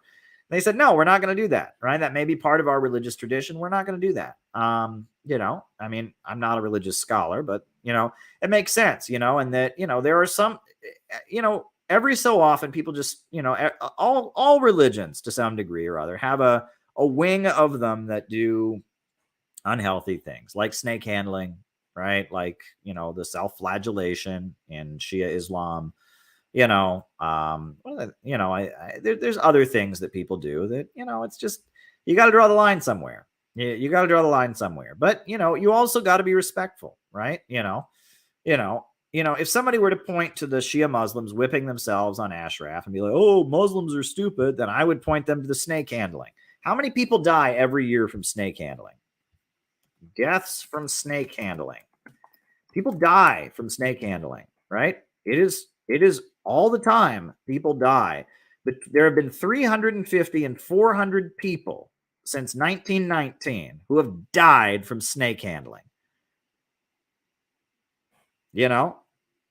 400 people have been engaged in a religious ceremony where they had a poisonous snake crawl over them and it bit them and they died. Since 1919, 400 people have died.